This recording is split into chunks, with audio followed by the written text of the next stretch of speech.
Chapter 23, Cargo Ship Deck. After experiencing the common defense against the enemy and the distribution of the spoils, the relationship between the three became visibly familiar to the naked eye. Chen Daoxian smiled and cupped his hands. Chen Daoxian, the younger generation of the Chen family in Chongping County, Shuanghu Island. This is my uncle Chen Xianhe. I don't know the senior's name. Old Wei Sihai, I have seen two fellow Taoists. The black-robed old man Wei Sihai formally bowed to the two of them. Chen Xianhe and Chen Daoxian hurriedly returned the salute. Fellow Taoist Wei is welcome. Chen Xianhe put on a flattered look. He knew in his heart that if it wasn't for Chen Daoxian's face, the other party probably wouldn't take him, the sixth-level chi-refining cultivator, in his eyes. After being polite, the relationship between the two sides became more harmonious. C. Chen Daoxian couldn't help but inquire about the rental and sale of shops in Sangxiafang City. Compared with Chen's uncle and nephew, Wei Sihai, who has been in Sangxiafang City all the year round, obviously knows the specific situation of Sangxiafang City better than them. Really? After listening to Chen Daoxian's narration, Wei Sihai frowned, shook his head and said, I advise fellow Taoists not to break up the store in Shiofang City. Why is this? Chen Xianhe on the side frowned. Wei Sihai looked at Chen Daoxian, then at Chen Xianhe, and explained, to tell the truth from the two fellow Taoists, the Cultivation Island where I am is also considered to have some spiritual mineral resources, but the old man has not yet opened a shop in Sangxiafang City. Do you two know why? Chen Daoxian and Chen Xianhe looked at each other, cupped their hands and said, I also ask seniors for advice. I can't talk about advice. The black-robed old man Wei Sihai waved his hand. The scattered repair shop in Guang'an Prefecture is different from the core business district. Most of the customers here are the children of scattered repairers and small families, and their purchasing power is weak. If you open a shop, the cost of goods will skyrocket. That being the case, why don't the scattered cultivators choose to buy on the pavement? As an old bird who has been in the Sangxiafang City all the year round, Wei Sihai's words can be said to be extremely sincere. If it wasn't for Chen Daoxian's extraordinary potential and his intention to make friends, he would not have been so dissuaded. Hearing these words, combined with Chen Daoxian's own market research on Sangxiafang City, he knew that Wei Sihai did not talk nonsense. It's just that Chen Sihai didn't know that he was an artifact refiner, and he didn't even know that he possessed an Interera magical tool like the Rongling furnace. Think for a moment. Chen Daoxian decided to tell part of the truth. To be honest, this junior happens to be an artifact refiner, so he wants to open a magic artifact shop in Sangxiafang City. Friend Daoist is a refiner? The black-robed old man was stunned for a moment, and then his face became suspicious.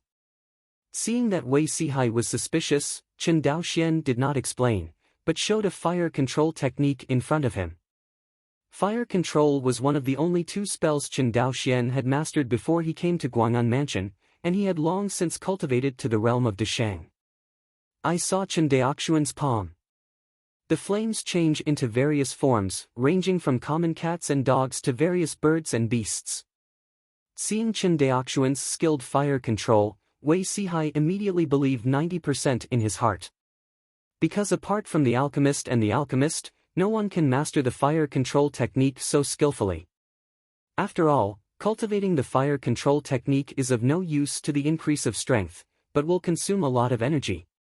Except for the alchemist and the alchemist, no cultivator would be able to practice this spell. Fellow Taoist is actually an artifact refiner, disrespectful and disrespectful. If it was said that Wei Sihai just wanted to make friends with Chen Daoxian, then his attitude towards him now has a faint taste of flattery. After all, in the loose cultivator group, artifact refiners and alchemists are too rare. This kind of special talent is generally only capable of being cultivated by big families and sections. And on weekdays, the major forces protect them very closely, and ordinary loose cultivators simply cannot contact such people. It's just that Wei Sihai's character has always been more restrained, and he clearly wanted to say something flattering, but in the end, only a dry disrespect. Chen Daoxian didn't care about this either. He revealed the secret of his artifact refiner in order to let Wei Sihai, an old bird from the loose cultivation city, introduce him to a reliable shop. Really? After learning the identity of Chen Daoxuan's craftsman, Wei Sihai introduced the shop information he had in detail. In the end, he clapped his chest and said, "Don't worry, the two fellow Taoists. I'll introduce the shop owner to the two of you when we return to Fengshe later. This matter is covered by me. So, thank you seniors. Fellow Taoist is too polite." Just as a few people were talking, the battlefield on the distant front seemed to have a new change. Frontline battlefield. After the disciples of the Zhou family defeated the monsters and beasts, the mere people who were not reconciled to the defeat went off in person and launched an attack on the Zhou family. Thanks to the cultivator's amazing eyesight and Chen Daoxuan's condescension. Even if they were separated by hundreds of miles, they could clearly see the appearance of those mermaids. As recorded in ancient books, the appearance of the merman is almost the same as that of the human race, and the males of the merman race are exceptionally strong, with exposed muscles, which emit a bronze luster under the sunlight. The female sharks are beautiful and lovable, all of them are beautiful beauties. Of course. The premise is not to look below them.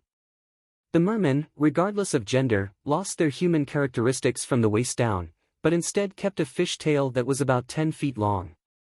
Seeing this scene, Wei Sihai couldn't help but sigh with emotion. It is said that the mere people have the blood of their ancestors. I didn't believe it before, but now that I see their appearance, it is not completely groundless. Chen Daoxian doesn't care about whether he is a mermaid or a mermaid. Now he is only thinking about opening the shop in Sangxiafang City, and then letting Chen Xianhe sit in the shop.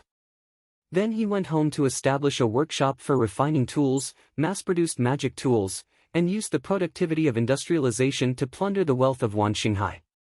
As for the war between the shark and the Zhou family, who cares? Not to mention that the Zhou family easily crushed the incoming mermen. Even if the Zhou family couldn't win, wouldn't there be a prefecture above it? The state city has been defeated, and there is also the Qianyuan sword sect. In this world, the human race is the absolute overlord. In addition, neither monsters nor aliens can compete with the human monks. Otherwise, if there is a common foreign enemy, Qianyuan Zhenzong will not fight to death with Azumo for 400 years. Conversation room. In the merman group, a middle-aged merman with an extremely strong figure and a resolute face stepped out of the group on the waves. Opposite. A handsome young man in a white robe with a face like a crown of jade stood in front of him. The man in white is tall and straight, with a 3-foot-long sword on his back, standing in the air. Even though he was separated by hundreds of miles, Chen Daoxian could feel the indifferent aura emanating from the other party's body, as if he had been banished to the world. Who is that? Hearing this, Wei Sihai had a complicated look on his face. Guang'an's sword immortal Zhou Mubai. Chapter 24. Is he Zhou Mubai? For the name Zhou Mubai, Chen Daoxian can be described as thunderous. Not only him, the name Zhou Mubai is well known in the entire Guang'an mansion, and even in the hearts of the younger generation of cultivators in Wanxinghai. At the age of 21, he established a foundation, and in less than 50 years, he broke through to the Zifu period and became a Zifu cultivator who was less than 100 years old. You must know that the lifespan of the cultivator of the Zifu is 500 years. This also means that Zhou Mubai has more than 400 years to break through the golden core stage.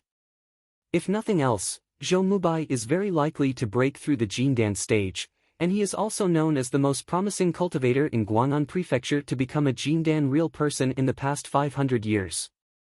Not only that. The real strength of Zhou Mubai is that he is a cultivator on the Tianjiao ranking of the Purple Mansion in Wanxinghai. The Zifu Tianjiao list is one of the lists set up by Qianyuan Zhenzong to fight against Azumo. There are 3 complete lists, namely, the Foundation Establishment Hidden Dragon list, the Zifu Tianjiao list, and the Jindan Real Person list.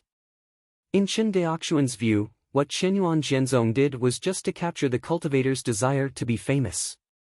In Wanxinghai, the largest group of cultivators were loose cultivators, and the second largest group of cultivators were the children of the major cultivators.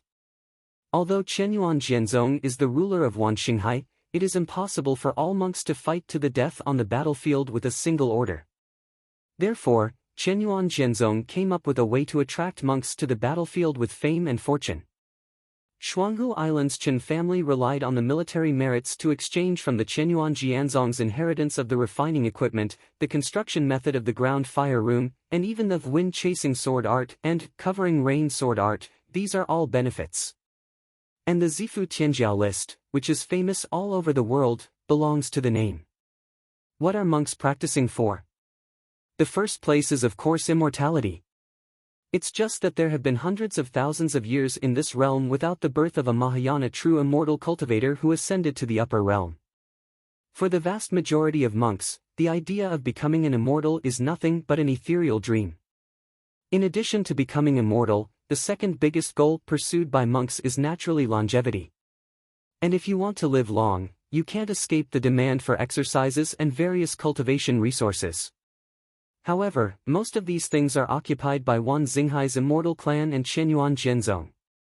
Ordinary monks want to obtain a lot of cultivation resources. In addition to grabbing food from the Shouxian clan and Qianyuan Jianzong, they only have to go to the battlefield to obtain military exploits. When a cultivator achieves the goal of longevity, he can't live in emptiness and cultivate for the sake of cultivation all day long, right? The friar will naturally begin to pursue something else. Such as beauty, such as material enjoyment, such as, the most important thing for monks, reputation. In the world of immortal cultivation, generally the more senior monks are, the more they tend to value such things as reputation. The three lists launched by Qianyuan Jianzong just satisfy the cultivator's desire for name. Using the two weapons of name and li, Qianyuan Jianzong tied the entire Wanxinghai cultivator to its chariot. For 400 years, Qianyuan Jianzong drove this chariot to rampage in Xianyun continent, turning the country upside down. Even from the perspective of a modern person like Chen Daoxian, the helm of Qianyuan Jianzong is a remarkable figure. When I saw Zhou Mubai in white clothes fluttering at the front line, standing on the ground. Chen Daoxian's mentality is quite balanced. After all, he is much younger than Zhou Mubai, and in terms of potential, Chen Daoxian claims that he will never be weaker than the other party. On the other hand, Wei Sihai and Chen Xianhe were full of loneliness in their eyes. After all, in terms of age, both of them are nearly 100 years old. In terms of cultivation, the white figure on the horizon is completely different from them. As monks of the same era, it is impossible to say that the two of them have no feelings in their hearts. It's just that the gap between the two sides is so big that neither of them dare to feel jealous. This kind of taste, only they can experience it. Just when people's minds are different. The battle on the front lines has begun. However, because the distance between the two sides is too far, Chen Daoxian and others cannot detect such a long distance with their spiritual sense, and relying on their eyesight, they simply cannot keep up with the speed of the two sides. You can only see the sword light flickering on the horizon, and the roar is constant. Unexpectedly, in this level of battle, they are not even qualified to watch. Feeling the impact of the aftermath of the battle, Chen Daoxian sighed. Thanks to them being far enough away. Chen Daoxian even saw that the row of ships in the front was actually destroyed by the aftermath of the battle between Zhou Mubai and the high-ranking merman. And the monks watching the battle also had a ghostly expression, and they all fled. With Zhou Mubai and the high-ranking merman as the center, no one dared to approach within a radius of 10 kilometers. Finally, accompanied by a sword light that was about 100 feet long, the high-ranking merman fled with injuries, and even the entire merman tribe fled. Another Zifu cultivator from the Zhou family was about to chase, but was stopped by the pale Zhou Mubai. "Three uncles, don't chase after him." "Mubai, are you all right?" Seeing Zhou Mubai's pale face, the cultivator he called the third uncle immediately became nervous. Zhou Mubai was the most talented cultivator of his Zhou family's younger generation. Not only did he break through the Zifu period at a young age, but he was also a kendo genius who understood the meaning of swordsmanship at the foundation building level. This is also the biggest reason why Zhou Mubai is listed on the Zifu Tianjiao list. He is a sword cultivator that is even rarer than the Tianlingen cultivator. And now, Zhou Mubai seems to be injured. This makes the old man not angry. Thinking of this, the old man who was called the third uncle by Zhou Mubai couldn't help but scolded, "Mubai, what kind of one-on-one rule is there for this kind of alien race? Why did you and I get hurt when you and I joined forces to take him down?" After scolding, the old man showed a distressed expression again. "Is your injury serious?" "Third uncle, don't worry, it's just a minor injury." Zhou Mubai shook his head. "My Zhou family captures the merman every year, and the merman clan always resents my Zhou family. If we don't follow the rules and kill that high-ranking merman this time, the merman clan and my Zhou family will never be friends again. There's room for maneuver." "What if there is no room for maneuver? Is my Zhou family still afraid of the mere people?" The third uncle was very disdainful. Seeing the attitude of the third uncle, Zhou Mubai hesitated, finally shook his head and stopped talking. Not only the third uncle, but all the monks of the Zhou family felt that the Zhou family was an invincible existence in the 100,000-mile sea area, and no one cared about it. Zhou Mubai knew in his heart that this kind of mentality of the clansmen was not good for the Zhou family. In recent years, several major foundation-building families headed by the Yang family have also become more and more distant from the Zhou family. Even as far as he knows, the Yang family has been secretly uniting with other foundation-building families and wants to build another immortal city to compete with the immortal city of Guang'an Prefecture. It's just that because of the distribution of interests and fear of the Zhou family's power, the alliance has not been able to talk smoothly. Chapter 25. 3 days later. In a restaurant in Sengxiafang City. "Fellow Daoist Wei, for the purchase of the store, I would like to thank you for your help. My Chen family is very grateful." "Thank you, senior, for your help."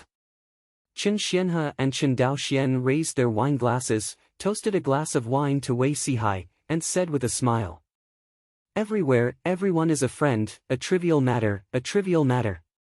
Wei Sihai hurriedly picked up the wine glass and said with a smile, "In 3 days, the trivial matter of the mermen attacking Guang'an Mansion had already subsided. In the Sengxiafang city, the topic of discussion among the people gradually shifted from this war to the discussion about the Guang'an sword immortal Zhou Mubai. Push the cup to change the room." The atmosphere at the wine table gradually warmed up. Chen Xianhe couldn't help but sighed with his slight drunkenness. "Xianqing of Guang'an Prefecture is really worth an inch of land. I didn't expect the price of this shop in Sengxiafang City to be so high." "Yes." When Wei Sihai heard this, he deeply agreed. He spent the longest time in Sengxiafang City in Guang'an Prefecture, and felt the deepest.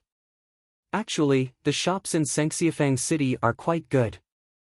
A medium-sized storefront can be purchased with only 1,000 spirit stones at most. The most exaggerated is the shops in the core business district. Speaking of exaggerated store prices in the core business district, Wei Sihai shook his head. Hearing this, Chen Daoxian asked calmly, "Are the shops in the core business district expensive?" "Expensive?" Wei Sihai smiled. "The shops there can no longer be described only by the word expensive, although the prices on the market are only 10 times more expensive than those in Sengxiafang City. But the fact is that the shops there can't be bought with money, and they are all controlled by the Zhou, Yang, Wu and other immortal clans. Ordinary monks and small families want to intervene. It is as difficult as going to the sky." Maybe he drank a little too much, and Wei Sihai's words began to increase gradually. Coupled with the deep dissatisfaction with the immortal clan, he actually asked Chen Daoxian and the two to talk to them at this moment. "Let's just say that the restaurant under our feet is the property of the Wu family of the immortal cultivator.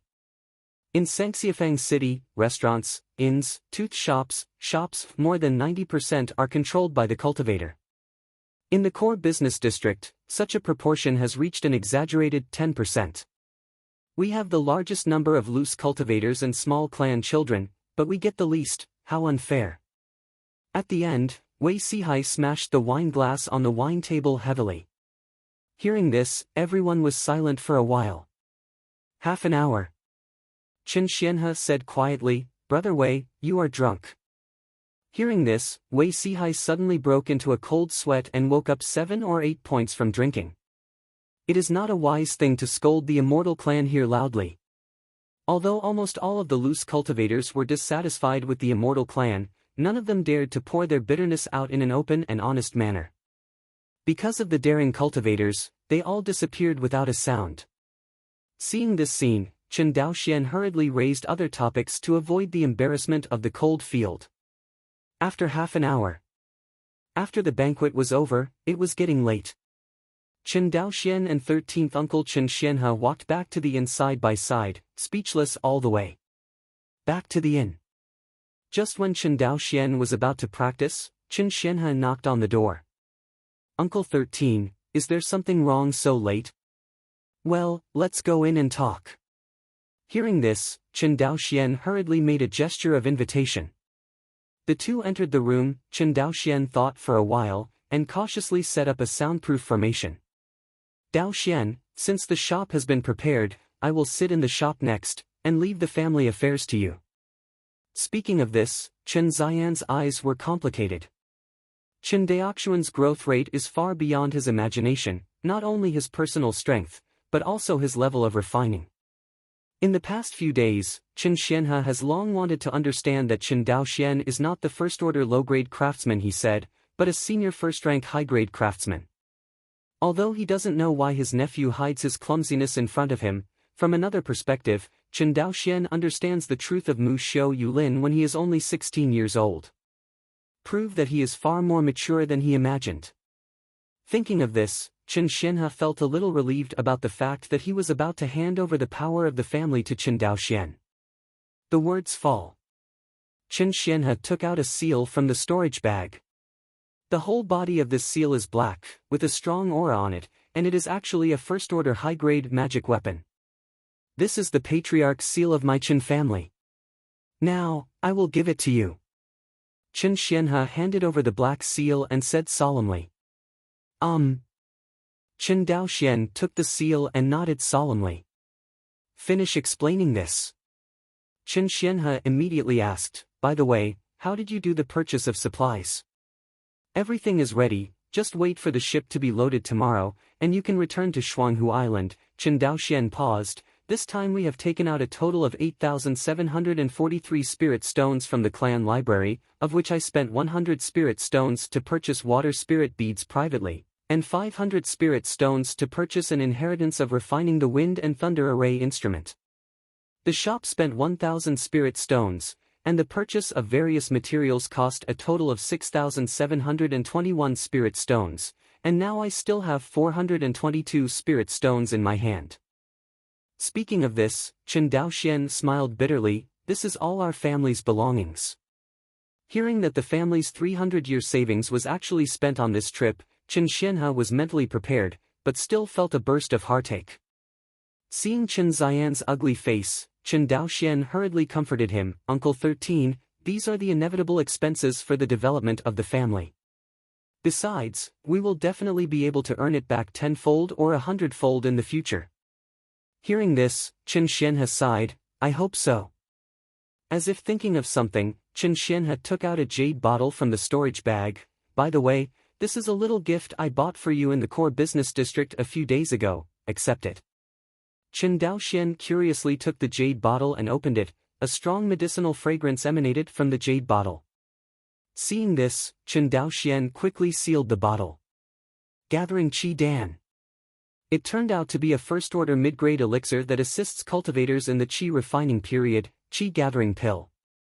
According to Chen Daoxian's understanding, the price of a Qi gathering pill is as high as 50 spirit stones, which is almost equivalent to a first-order low-grade magic weapon.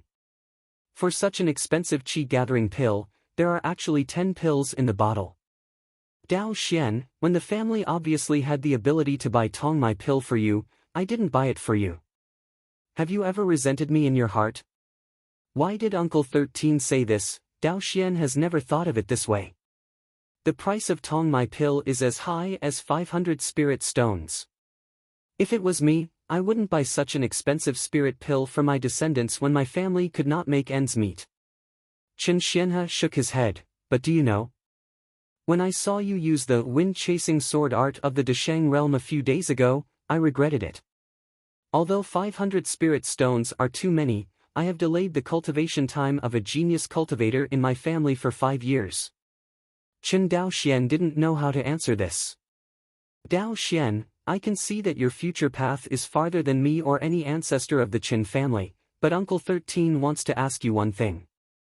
Speaking of this, Chen Xianhe looked at Chen Daoxian with red eyes. But according to Uncle 13's orders, no matter what the future holds, don't abandon your family, okay? Because here is your roots. Hearing this plea, Chen Daoxian was overwhelmed by an unspeakable emotion. With red eyes, Chen Daoxian nodded heavily and said, no matter what happens in the future, Daoxian will never abandon the family. Very good. A gratified smile appeared on Chen Xian's face. Chapter 26, the next day. Guang'an Port Terminal. As trucks after trucks loaded all kinds of spiritual minerals onto the Canglong cargo ship, Chen Xianhe looked at the busy clansmen on the cargo ship, turned to look at Chen Daoxian, and said, this trip is a long way back to Shuanghu Island, I wish you all the best. You guys are going well. Chen Daoxian nodded, Uncle 13, take care of yourself too. When the family's crafting workshop is built and the output of the magical tools is stable, I will come to you with the refined magical tools. Don't worry, with the magic tools you gave me yesterday, the magic weapon shop is enough to support it for a while. Chen Xianhe touched the storage bag on his waist and smiled.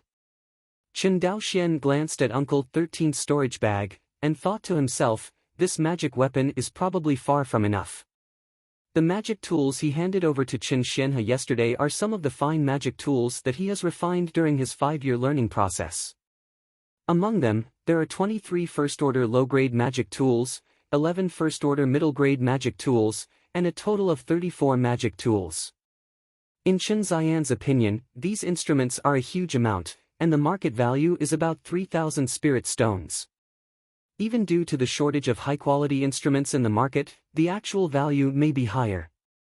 Chen Xianhe felt that with so many magical tools, it was enough to support the opening of the magical tools store for a period of time.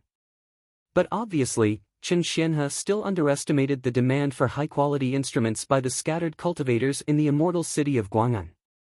From Chen Daoxian's point of view, if this magic weapon is thrown into the huge magic weapon market of Sangxiafang City, it will be digested in an instant if it can't even turn out a wave. Of course, Chen Daoxian is not easy to explain these speculations, otherwise, when the magic weapon is unsaleable, it will be slapped in the face. Correct, seemingly remembering something, Chen Xianhe changed his words, Daoxian, why did you name the family's magic weapon shop Hongyin Feijian shop instead of Chen's magic weapon shop? Do you mean that the next main product of our family is Feijian? That's right. Chen Daoxian nodded and explained, in Wangxinghai, due to the influence of Chenyuan Jianzong, the proportion of monks using flying swords is as high as 90%, and the market for flying swords is the broadest. The reason why I chose this name is that my Chen family has a place in the market of flying swords. As for the deeper brand value, Chen Daoxian couldn't explain it to Chen Xianhe for a while, so he simply didn't explain it.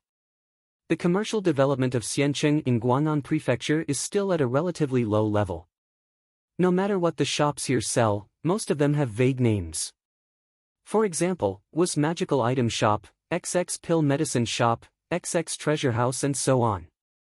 Almost no magic weapon store is specialized in sales, in other words, they do not have the concept of vertical field at all. And this magic weapon shop opened by the Chen family is very targeted at the consumer groups, loose cultivators and children of small families. This group of consumers has two characteristics. 1. The number is huge. Second, the requirements for the quality of the instruments are not high. And these 2 points are the biggest advantages of the Chen family. The huge number of consumer groups proves that the production requirements of the products are very high, otherwise the consumer market cannot be satisfied. The requirements for the rank of the magical instruments are not high, which means that Chen Daoxian, a first-rank high-grade artifact refiner, can meet the production conditions.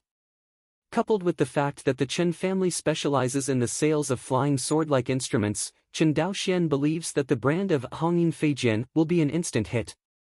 After half an hour. On the aft deck. Chen Daoxian waved at Chen Xianhe, whose figure was gradually blurred, and turned back to the cabin. The cabin of the Canglong is divided into 3 layers.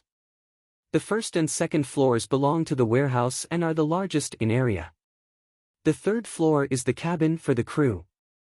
Chen Daoxian also lived on the third floor, but unlike the 5 ordinary Chen clan members who were crowded into one room, the cabin where Chen Daoxian lived was a luxurious single room. 7 days later. Southwest waters of Wangxinghai. The Canglong sailed against the wind and waves in the vast sea. Inside the cabin. Chen Daoxian sat cross-legged on the futon with his eyes closed.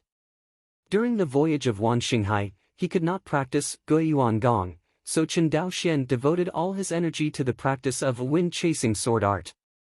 I have to say that this time, wind-chasing sword art has broken through to the realm of great achievement, greatly increasing his strength.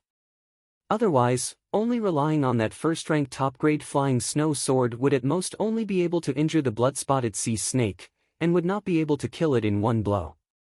Therefore, Chen Daoxian became more interested in the practice of wind-chasing sword art. After a stick of incense. After the epiphany was over, Chen Daoxian opened his eyes. I didn't expect that the cultivation of wind-chasing sword art was so difficult after reaching the realm of Deshang. After 2 epiphanies, it was worthy to increase the power increase of Feijian from 60% to 80%. Chen Daoxian sighed.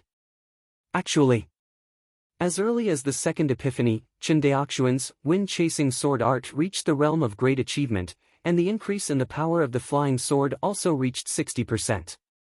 After that, he had 2 epiphanies in succession, and only increased the power of the flying sword by 20%. It must be said that Chen Daoxian felt a little discouraged. You know, this is the result of his cultivation under the condition that his comprehension has increased tenfold. If he didn't rely on the ability of Hongmeng Enlightenment Dao Jing to store his comprehension and only rely on Chen Daoxian to cultivate by himself, I am afraid that if he was given another 10 years, he might not be able to cultivate wind-chasing sword art from Deshang to the current state. No wonder there is no record of the perfect state in this sword art. Perhaps even the founder of this sword art is not optimistic that the younger generation can cultivate this sword art to the perfect level. Chen Daoxian shook his head. Indeed, for a qi refining cultivator, to cultivate a first-order sword art to the perfect state is really difficult for a strong man. Generally speaking, cultivators in the foundation building stage spend a lot of energy, but it is possible to cultivate the first-order sword art to the perfect state. But there is no need. Because they are already qualified to practice more advanced second-order sword tactics or second-order spells. As long as a base-building cultivator spends a few years of effort to cultivate the second-order sword art to the realm of minor achievement, the power increase of the flying sword is no less than that of the first-order sword art at the perfect level. Why bother to look farther? Performing the wind-chasing sword art that he had just realized in the cabin, Chen Daoxian got up and walked out of the cabin. At this time, a poignant song rang in his ears, and Chen Daoxian felt dizzy. Not good. Chen Daoxian bit the tip of his tongue sharply, and his consciousness instantly woke up. When he flew to the deck of the Canglong, his consciousness swept away and found that except for him, all the clansmen on the whole ship were slumped to the ground and fainted. Looking down from the sky. In the sea water below the Canglong, one after another black shadows swim under the water, densely packed with countless numbers. Most of these shadows are more than 10 feet long, and they are obviously not human. Listening to the poignant singing in his ears, Chen Daoxian took out the flying snow sword and recited the Hongmeng Enlightenment Classic silently, resisting the invasion of the Sea of Knowledge by the singing. But the next moment, Chen Daoxian's will to resist was instantly disintegrated. In the sea, a strong figure with fish tail stepped on the surging waves and appeared in front of him. Next to this strong figure is a petite figure. It's you. Seeing this person in front of him, Chen Daoxian's heart sank little by little. Chapter 27, On the Sea. The Canglong was controlled by an invisible force and had stopped sailing. The waves crashed against the bow of the Canglong, making a rushing sound. In front of the bow of the Tsanglong, a sturdy, middle-aged man with bronze-colored muscles all over his body and a resolute face stepped on the waves and looked down at Chen Daoxian, who was standing on the bow deck.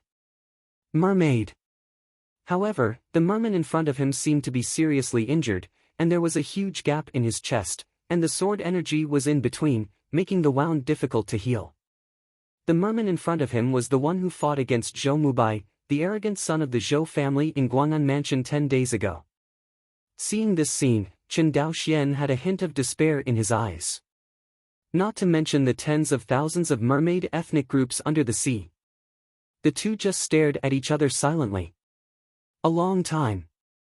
Chen Daoxian put down the flying snow sword under enormous psychological pressure, clasped his fist and said, Junior Qianyuan Jianzong has entrusted the clan, Chen Daoxian, the young patriarch of the Chen family in Chongping County, Shuanghu Island, has seen the senior.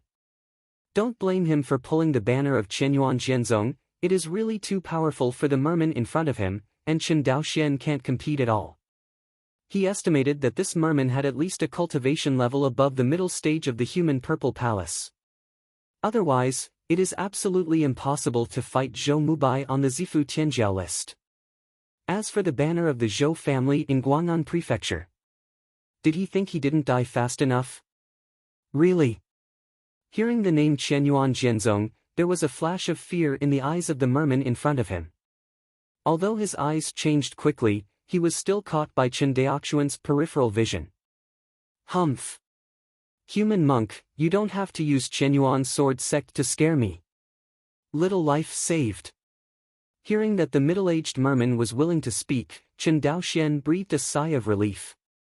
What he was most afraid of was that the other party didn't even want to talk about it, so he directly attacked the killer. Senior misunderstood, Junior has no intention of this. Chen Daoxian said with sincerity, it's just because the abominable Zhou family exploits our children too much, and I really don't want to be with them. While Chen Daoxian drew a clear line with the Zhou family, he explained that he was by no means a threat to the other party. Unsurprisingly, after hearing the name of the Zhou family, the middle-aged merman's face was full of haze, and he obviously hated this family very much in his heart. Seeing the other party's emotional out-of-control appearance, Chen Daoxian was beating his heart. Don't get angry and kill him by mistake, then he can't deal with it. Chen Daoxian secretly said. The middle-aged merman in front of him is, after all, the leader of a merman tribe. Although he was extremely resentful, he quickly adjusted his emotions. I saw him slowly lowering his body, looked at Chen Daoxian flatly, and said, Are you here from Guang'an Mansion? Senior, this junior sailed here from Guang'an Mansion 7 days ago. Chen Daoxian bowed.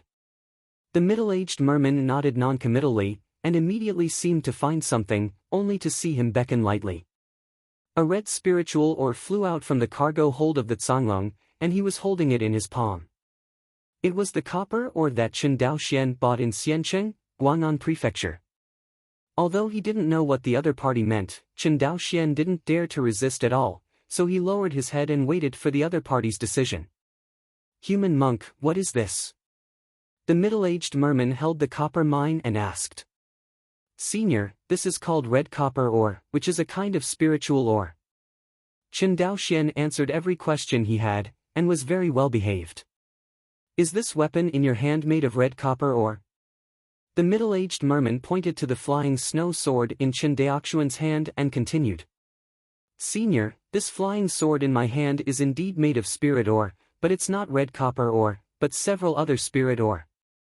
Hearing this, the middle-aged merman and the petite female merman next to him looked at each other and nodded. You are quite honest, unlike other human monks, who are cunning and cunning. Chen Daoxian hurriedly bowed his body lower. Thank you for your praise, senior.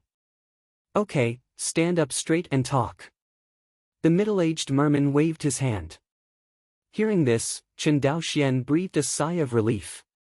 He knew that his little life was saved today. Let me ask you, don't all of your small family members like human monks go to Guang'an House to sell spiritual ores? Why do you buy so many spiritual ores? Hearing this, Chen Daoxian struggled in his heart, and finally chose to tell some truth. Senior, because there are artifact refiners in the younger generation's family, they need to buy spiritual ore and go back to refining the instruments. Is this weapon in your hand the magic weapon you said? He pointed to the flying snow sword in Chen Daoxuan's hand and asked. Chen Daoxian decisively handed the flying snow sword over and said, "Exactly, Senior, please take a look." The middle-aged merman beckoned, and Feixuajian flew towards him. I saw him take the flying snow sword, hand it to the female merman beside him, and instructed, "Luo Air, come and try." "Yes, my father." The female merman known as Luo Air took the Fei Shui sword and entered a demonic force. Immediately, Fei Shui sword's aura soared, and at the tip of the sword, a 9-foot-long sword light was swollen, and even the air was slightly distorted. "What a sharp weapon!" The female merman said with emotion, "If our tribe had such sharp weapons, the Zhou family would not have thought about arresting the sisters so easily and wantonly." When it comes to the female merman captured by the Zhou family's mercenary team, the merman named Luo Air has a pretty face and is cold. Chen Daoxian didn't say a word, and tried to be as transparent as possible to avoid suffering unwarranted disasters. "Father, you said, can we?" "What do you mean?" Facing the two voice transmissions in front of him, Chen Daoxian had to wait quietly. After a cup of tea, the middle-aged merman said again, "Human monk, we have a business we would like to talk to your family about. I wonder if you are interested." Probably guessing what, Chen Daoxian reluctantly said, "I don't know which aspect of business the predecessors are referring to." After all, the middle-aged merman is the leader of a clan, and at a glance, he can see the reluctance in Chen Daoxuan's eyes. He frowned and said, "Human monks, our mere people are not your human race, and we won't do that kind of forced buying and selling, don't worry about that." "Senior, forgive me, this is not what this junior means," Chen Daoxian hurriedly explained. Who knows that the other party waved his hand and said, "Look at the price we gave first." As he spoke, he made a look at Luo Air, the female merman beside him. The female merman named Luo Air nodded knowingly and plunged her head towards the sea. The work of half a column of incense. Luo Air stepped on the waves and appeared in front of the two again. This time, when she saw a few things in her hands, Chen Daoxuan's eyes suddenly lit up, and his saliva almost came out. Spirit shells, spirit ore, and what the Chen family lacks the most, spirit stone. As long as you agree to this business, our mere people will have as many of these things as we want. The middle-aged merman looked at Chen Daoxian. Seeing these treasures, Chen Daoxian immediately stopped pretending to be cautious, and said excitedly, "What kind of business the senior wants to talk about, please tell me clearly." I can't blame him for changing his face faster than flipping a book. Chapter 28. After listening to the narrative of the middle-aged merman, Chen Daoxian was silent. "Senior, what do you mean, you want to buy magic weapons from our family?" "Exactly." The middle-aged shark nodded. After pondering for a moment, Chen Daoxian shook his head. "Senior, I am afraid that the younger generation will not be able to agree to your request." Hearing this, the middle-aged merman hadn't spoken yet, but Luo Li, who was beside him, was anxious. "Why is this? Do you think the price we gave is not enough? If so, we can." Before the other party could finish speaking, Chen Daoxian shook his head with a wry smile. "This girl, it's not like that." He paused. "After all, your merman and mine belong to different races. If your mere people buy magic weapons from our Chen family to kill our children, let's not say whether my Chen family's conscience is good or not, Chenyuan Jianzong will not let our Chen family go." Hearing this explanation, the middle-aged man and the female merman named Luo Li were all silent. Different races are not negotiable. "Aren't you afraid that I will kill you?" Seeing this, the middle-aged merman faintly threatened. "Senior can naturally kill me, but my Chen family, like the Zhou family, is the imperial family of Chenyuan Jianzong. If the senior did such an evil act, Chenyuan Jianzong will definitely seek justice for my Chen family in the future. Seniors, don't forget, this junior is a craftsman. As long as the seniors understand the importance of Chenyuan Jianzong to craftsmen and alchemists, they will know that what the juniors say is true. Speaking of this, Chen Daoxian looked at the other party angrily, posing as if he was dying. Seeing that Chen Daoxian suddenly became soft and hard, the middle-aged merman suddenly felt a little embarrassed. From the bottom of his heart, he never wanted to be an enemy of the human race. After all, the human race is the absolute overlord in this world, and his mermaid race can't even win against the small Zhou family, let alone compete with such a behemoth as the Chen Yuan sword sect. It's just that sometimes you don't want to be an enemy of others, and others just want to bully you. Just like the Zhou family in Guang'an Prefecture. In order to breed Lingbei, they did not hesitate to arrest the merman women, and even imprison merman men as stallions, allowing them to reproduce and serve as slaves for the Zhou family for life. For hundreds of years. The mermen have resisted countless times, but each time ended in failure. This time, the resistance of the Mer people was the largest, but it was easily defeated by the Zhou family. In desperation, the middle-aged merman had to lead the clan to relocate in order to avoid the arrest of the Zhou family. Because of this, he met Chen Daoxuan's cargo ship on the way. A long time. The middle-aged merman said faintly, I can swear on behalf of my Luo clan's merman family, and I will never use the magic weapons sold to us by your Chen family to kill any human child. The Avenue Oath. Hearing this oath, Chen Daoxian was moved. In this world, the Great Tao Oath is one of the most stringent oaths for practitioners, and another oath equivalent to it is the Netherworld Blood Oath.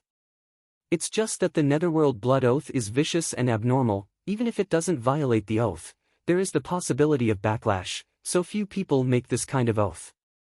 Seeing the middle-aged merman make such an oath, Chen Daoxian estimated that the heat was almost over. If you push the other party again, it will be counterproductive. After thinking about it, Chen Daoxian asked, I would take the liberty to ask, since your Mer people don't use weapons to deal with my human race, why do you insist on buying magic tools from my Chen family? Hearing this, Luo Li on the side said angrily, do you think any race can live as easily as your human race, without foreign enemies? My mermaid race lives in the deep sea, how many monsters and alien races are there? If there is no force to defend the clan, the only way to wait for my merman clan is to perish. After speaking, the eyes of this beautiful mermaid woman dimmed.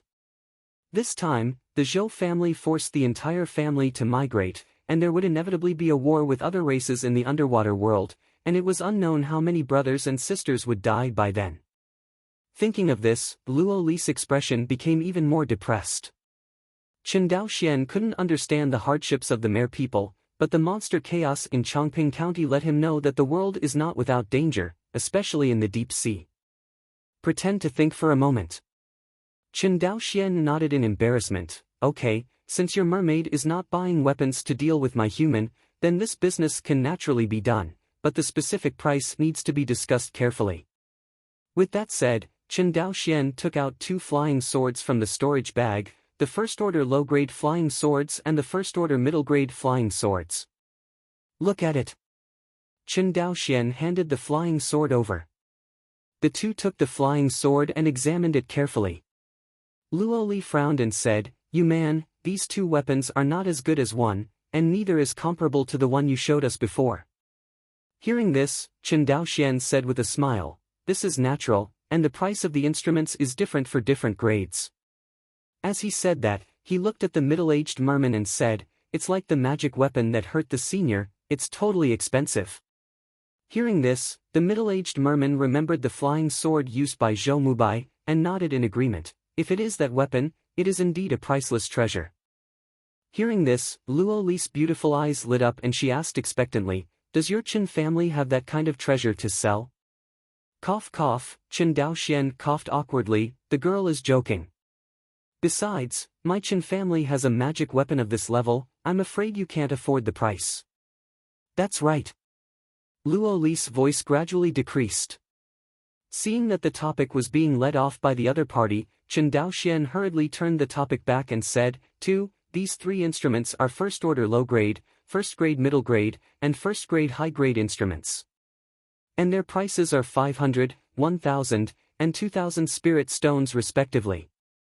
At present, my Qin family can refine a lot of them, only the first-order low-grade magic tools, that is, the price of 500 spirit stones. Qin Daoxian almost didn't hold his breath when he shouted that the first-order low-grade flying sword needed 500 spirit stones.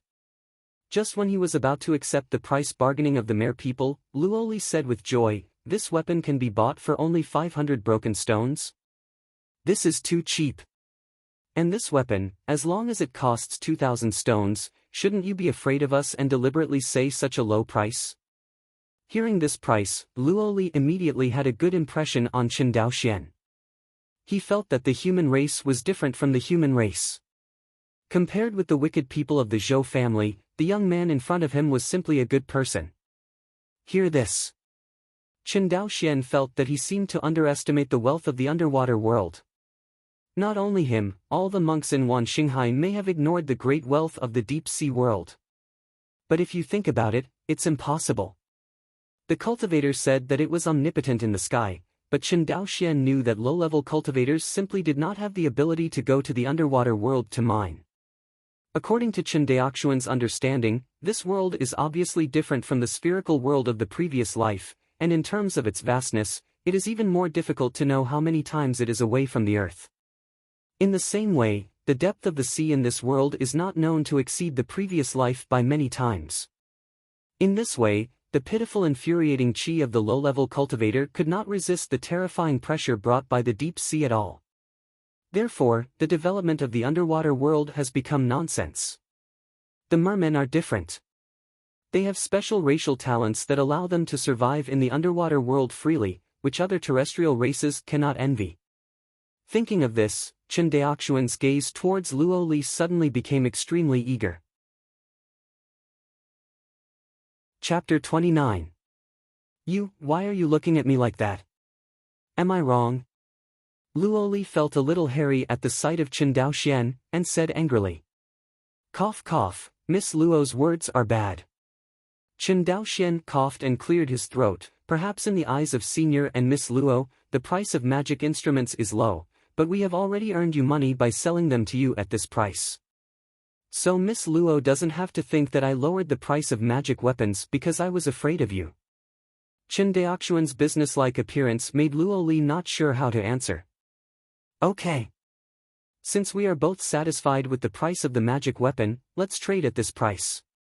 The middle-aged merman clapped. Qin Daoxian was afraid that the other party would regret it, so he nodded quickly and said, yes.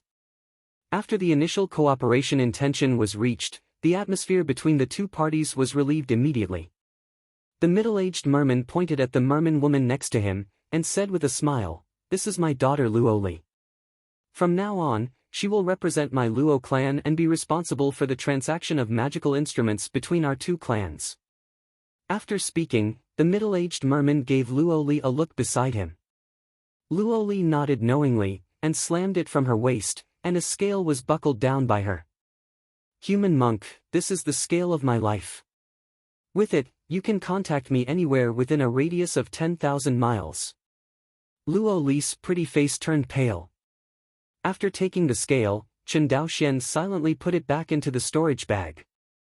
When we settle the clan, we will come to complete the transaction with you. The middle-aged merman looked at Qin Daoxian quietly. Human monk, when the time comes. I hope you don't lie to us. Don't dare. Qin Daoxian bowed. That's good. After speaking, the middle-aged merman and the merman woman named Luoli jumped into the water with a plop and disappeared. Looking down from the sky.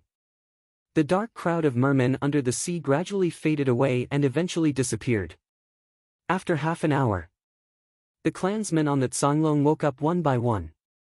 When the panicked clansmen gradually calmed down under the comfort of Qin Daoxian, everyone drove the Tsanglong again and continued toward Shuanghu Island. 20 days later, the Tsanglong returned to the deep-water port of Shuanghu Island safely, and there were no more accidents on the way. Shuanghu Island, Chongping County. Chen's Ancestral Hall. Chen's Ancestral Hall is not only the ancestral hall of the Chen family on Shuanghu Island, but also the highest power center of the family. In the past 300 years, the various forms of clan meetings presided over here have determined the fate and rise and fall of the Qin clan. Qin Daoxian sat in the original position of Qin Xianhe, looking down at the Qin clan standing in the 2 rows below, and couldn't help feeling emotional. The Qin family is really dreadful. In a dignified immortal clan, he was the only cultivator in the clan, and it made people laugh when he said it. Shaking his head, he threw the distracting thoughts out of his mind. Qin Daoxian, who occupies the throne of the patriarch, said, "Because the patriarch needs to sit in the family shop in the immortal city of Guang'an Prefecture, I will temporarily serve as the patriarch of the family in the future." After finishing speaking, Qin Daoxian took out the black seal symbolizing the patriarch's identity in front of everyone.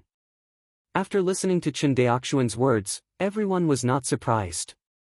In their hearts, Qin Daoxian, the only new generation cultivator of the Qin family, was the perfect candidate for the future patriarch of the family. Coupled with the old patriarch's advanced age, they were already mentally prepared for Qin Daoxian to take over as the patriarch. Everyone looked at each other in dismay, and after discussing in a low voice, they bowed their hands and said, "See you, the young patriarch. You are exempt." Qin Daoxian waved his hand. "In the early years, because I concentrated on cultivation, I didn't participate much in family affairs, so I was not familiar with everyone, but in the future, I hope everyone can work together to assist me and develop my Shuanghu Island Qin family."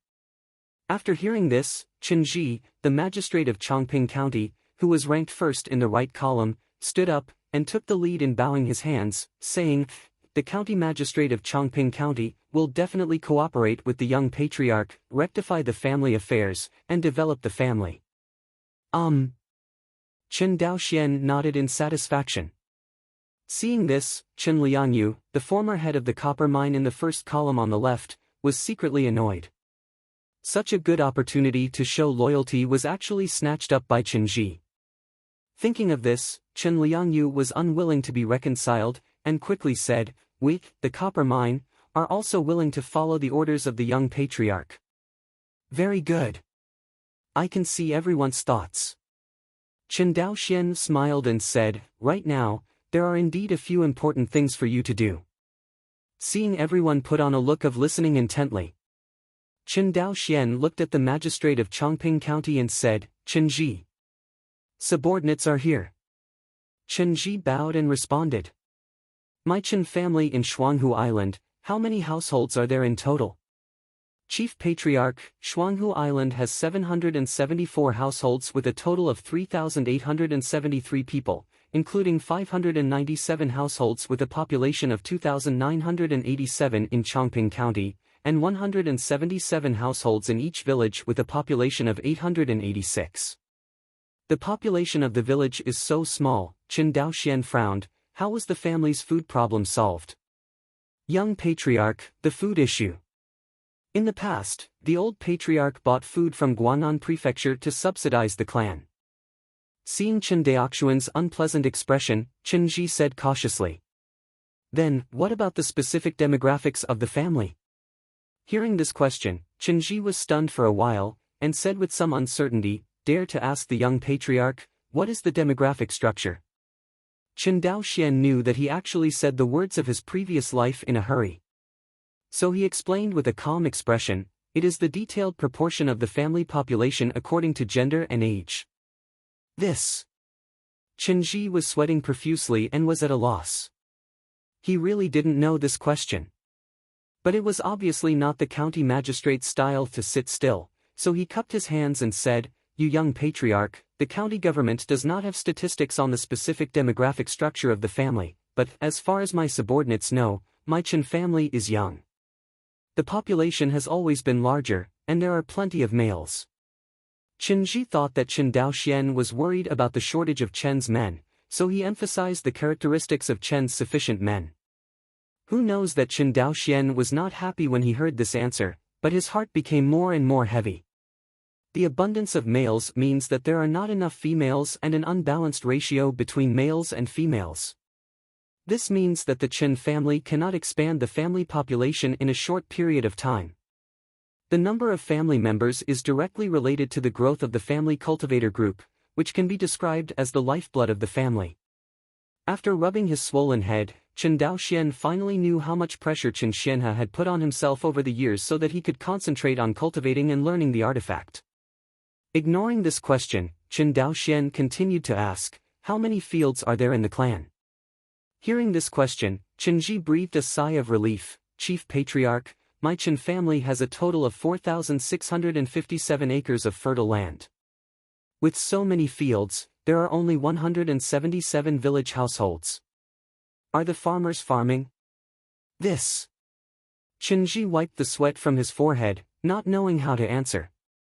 He couldn't say that most of the fields here belonged to wealthy families. Even in the Shouxian world, the problem of land annexation within the Shouxian family has always existed. Even the small Chen family has such problems. It's just that the monks are usually high above, and they don't care about these issues at all. If the mortal trouble is really serious, the monks will use their extraordinary power to forcibly smash the inherent class and redistribute the benefits. Seeing that the other party could not answer, Chen Daoxian continued to ask, "Then how big is the land area of my Shuanghu Island? Should your county government know?" "I don't know, my subordinates don't know." Feeling the increasing power of Chen Daoxian, the county magistrate Chen Ji didn't even dare to lift his head. Chapter 30, Clan Meeting. Chen Ji was sweating profusely, and he found that the young patriarch Chen Daoxian felt more pressure on him than the old patriarch who ignored the common things. At least the old patriarch will not ask all the questions when he manages family affairs. Chen Xianhe doesn't care about such issues as the mortal population structure and the distribution of fertile land within the clan. In Chen Xian's eyes, the most important goal of the Chen clan on Shuanghu Island is to breed a spiritual vein that belongs to the Chen family. Only in this way, the Chen family can let go of their hands to cultivate younger generations and expand the family cultivator group. Otherwise, even if the younger generation with spiritual roots is discovered, the Chen family will not be able to let him embark on the path of cultivation. Because the family now has only one spiritual eye, it cannot support more monks to practice. There are more than 3,000 members of the Chen family. According to the probability of a mortal being born with a spiritual root, probably one of the 100 mortals has a spiritual root. In other words, the current Chen clan hides at least 30 seeds of immortal cultivation with spiritual roots. But suffering from lack of spiritual energy, they could not let them embark on the path of cultivation. Even if they were forcibly brought on the path of cultivation, the final result of these people could only be to betray the family and become a loose cultivator. A long time. Chen Daoxian said, 3 things. He raised 3 fingers. First, I ordered the county government to start immediately to investigate the detailed demographic structure of the family. I want to know the number of children under the age of 10, the number of young adults between the ages of 10 and 40, and the number of young adults between the ages of 40 and 60. The number of middle-aged and elderly people, and the elderly population over the age of 60. In addition, the number of fertile couples in the family and the number of unmarried males should also be investigated in detail. Hearing this, Chen Ji nodded like pounding garlic. Second, who is responsible for public building matters in Chongping County? Young Patriarch, his subordinates are the generals who are in charge of civil engineering construction in Chongping County. Behind Chen Ji, an old man in his 60s walked out tremblingly and said nervously, "Very well, you take note. From now on, investigate the land area of Shuanghu Island, as well as the approximate distribution of freshwater resources and mineral resources, and draw up a detailed map and submit it." Subordinates obey. Wait until the old man leaves. This third thing. Chen Daoxian glanced at Jiang Zuiyu who was about to retire. It's still your task. The figure of the old man who had just withdrawn immediately stopped, and then left the team again, bowing and waiting. How many craftsmen are there in the family now? Chief Patriarch, there are 271 craftsmen in the family, including 184 construction craftsmen, 26 carpenters, 41 blacksmiths, and 20 other craftsmen. When it comes to the craftsmen in the clan, the older ones will be very precious. Hearing that there are 184 construction craftsmen, Chen Daoxian's face finally looks better. Very well, the third thing is that the family wants to build an industrial area. Regarding the idea of Shuanghu Island Industrial Zone, Chen Daoxian had this idea 5 years ago. It's just that the Rongling furnace hadn't been developed by him at that time. And the most important force in this world is the immortal cultivator, and Chen Daoxian can't give up the basics and let the Chen family realize the industrialization step by step, starting with the steam engine. Besides, even if the industrialization achievements of the previous life can be established, it will take hundreds of years. By that time, Chen Daoxian, who had devoted himself to it, would have been cold, and he would not have the energy and time to practice. He hadn't forgotten what was most fundamental to him. In addition to inheriting the legacy of Chen's ancestors, Chen Daoxian's development and growth of the family is also an important reason, and that is to provide the necessary resources for his cultivation. Well known. The further back the monks practice, the more resources they consume. Wealth, partner, law, land. It can be summed up in one word: resource. Industrial area. The veteran Zhuiyue was stunned, another word he had never heard before. Chen Daoxian could not explain to him what an industrial zone was, but only told him the land use standards for the industrial zone. Chen Daoxian, who is a traveler, is clear. The establishment of an industrial zone is not a simple matter. It needs all the conditions to be mature in order to do so. First of all, the industrial zone needs to have a leading industry to drive other upstream and downstream industries in the industrial zone to form a complete industrial chain. Chen Daoxian was able to fulfill this condition. The magic weapon factory that is about to be built is such a leading industry. In addition to leading industries, the establishment of industrial zones must have policy support. This condition is not a problem for Chen Daoxian, who is completely eloquent. As for the remaining industrial land, a complete social service system, and the construction of factories, this is also not a big problem for Chen, who can concentrate all his strengths. The only problem now is the Chen family has no qualified industrial workers. Although the magic weapon factory to be built is just a small workshop the size of a sparrow.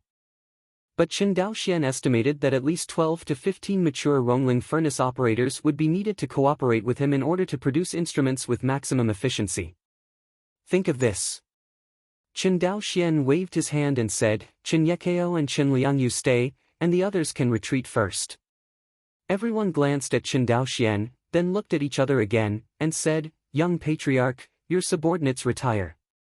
Wait until the people leave." Only Chen Daoxian, Chen Liangyu, and an unknown veteran were left in the entire ancestral hall. Chen Daoxian glanced at the roster of county officials and found the name of the veteran Zhuiyu, Chen Beiwang.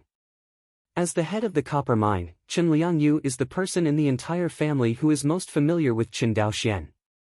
Not only was Chen Daoxian in charge of inspecting the output of copper ore mines every year before, but also because Chen Daoxian often lacked copper ore in refining equipment, he went to the mine to beat the autumn wind. After coming and going, the two became more familiar with each other. Of course, this kind of familiarity is what Chen Liangyu thinks. In Chen Daoxian's heart, his mine chief is not much different from other Chen clan members. However, with the violent mining of copper ore during this period of time, the copper ore veins were completely exhausted. Chen Liangyu, the head of the copper mine, also lost his former position. Although he still stood side by side with Chen Ji, the county magistrate in the clan. But Chen Liangyu knew in his heart that after losing his identity as the head of the copper mine, he could no longer be compared with Chen Ji. Chen Daoxian didn't care about Chen Liangji's thoughts, but turned his attention to Chen Beiwang. "Chen Yekeo, did you understand what I said about the location of the industrial zone?" "My subordinates understand." Chen Beiwang with grey temples nodded hurriedly. In addition to the site selection of the industrial zone, there is also the construction of the factory building. With that said, Chen Daoxian took out a stack of blueprints from the storage bag. This is the structural design of the factory that he has carefully drawn over the past 5 years. As an old craftsman, Chen Beiwang, although he was new to this design drawing, quickly understood the factory building drawn on this drawing. He nodded immediately and said, "If the workshop's house is built in this style, our craftsmen will have no problem." Hearing this promise, Chen Daoxian felt better. How long will it take for you to build this factory? 6 months is enough. Hearing this, Chen Daoxian frowned. Why does it take so long? Young Patriarch, according to the material requirements on this drawing, high-quality bluestone materials are needed to build the workshop, and there are not many masons in the clan, so the speed of polishing bluestone may be a little slow. In the end, Chen Baiwang's voice became smaller and smaller. Chapter 31. Half a year is too long. Chen Daoxian shook his head. He looked at Chen Baiwang, who was silent, and thought for a while. Forget it, they'll go to your stone processing workshop later. Yes, young Patriarch. Hearing this, Chen Baiwang breathed a sigh of relief. After explaining to Chen Yekeo, who was in charge of building the family's public buildings, Chen Daoxian turned to look at Chen Liangyu, the former head of the copper mine. Seeing Chen Daoxian turning his attention to him, Chen Liangyu had a pleasing smile on his face. Director Chen, how is the mine now? Listening to Chen Daoxian talking about the mine, Chen Liangyu's smiling face collapsed.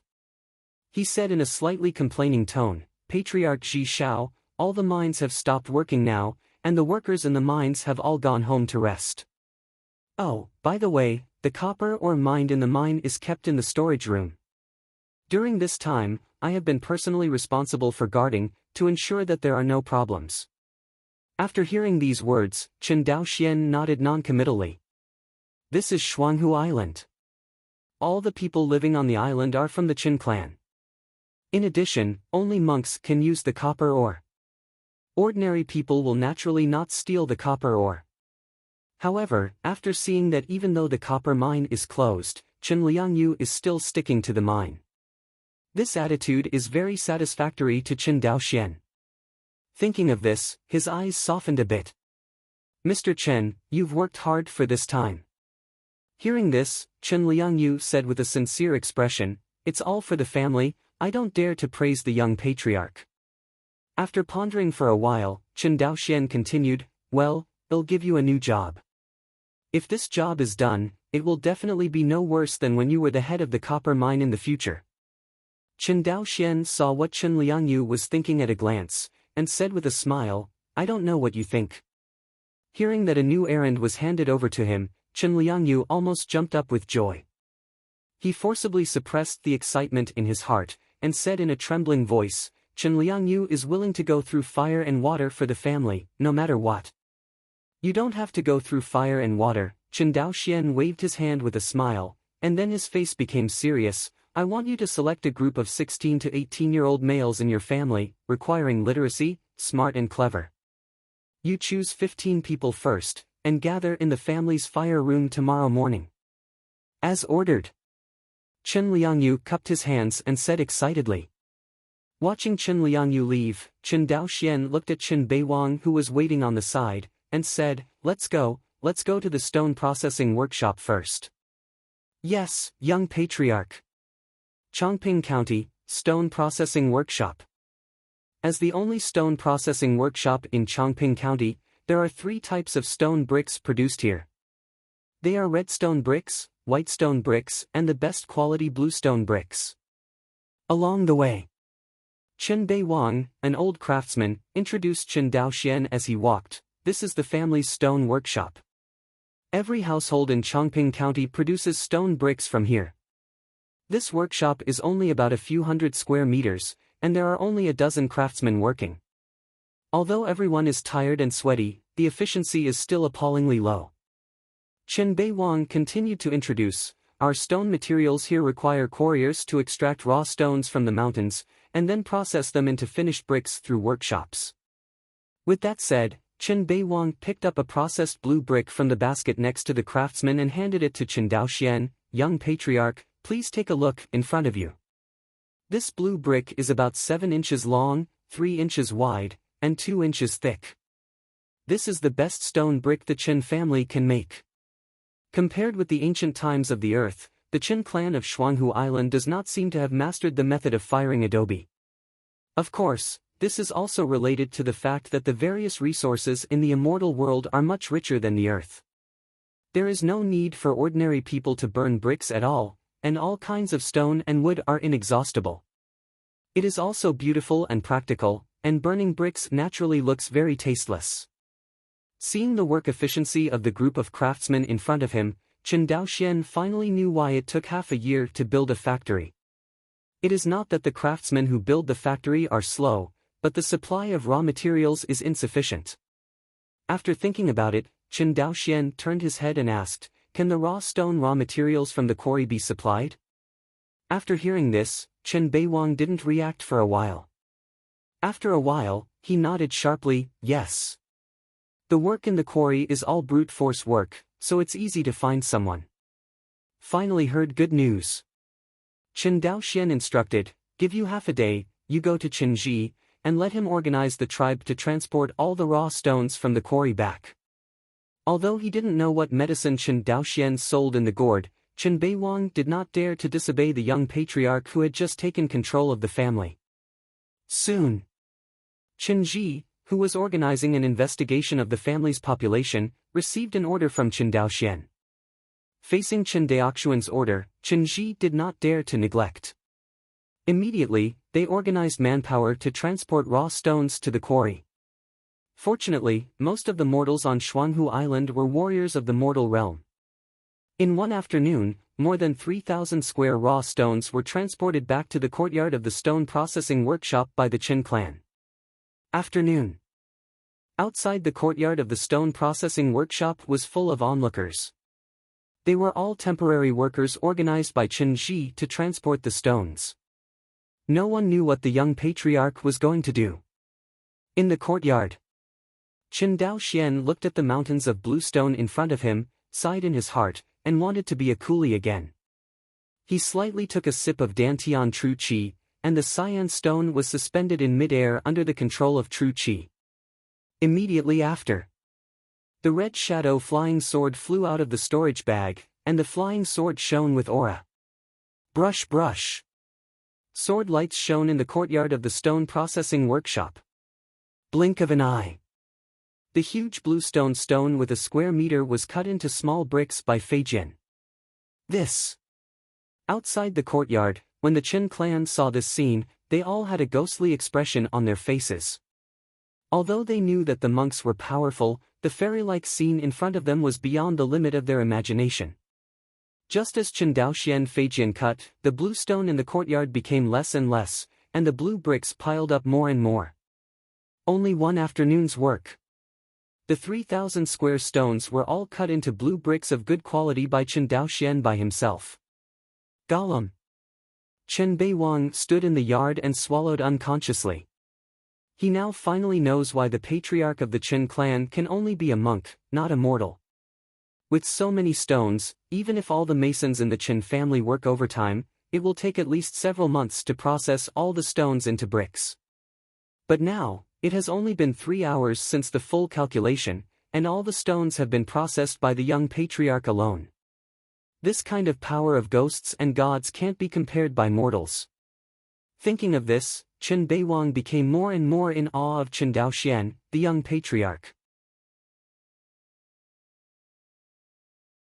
Chapter 32. Call. After a busy afternoon, Chen Daoxian felt a burst of satisfaction when he saw the neatly stacked bluestone bricks in front of him. He turned around, looked at Chen Beiwang next to him, and said, "Are you enough bricks to build the factory now?" "Enough, absolutely enough."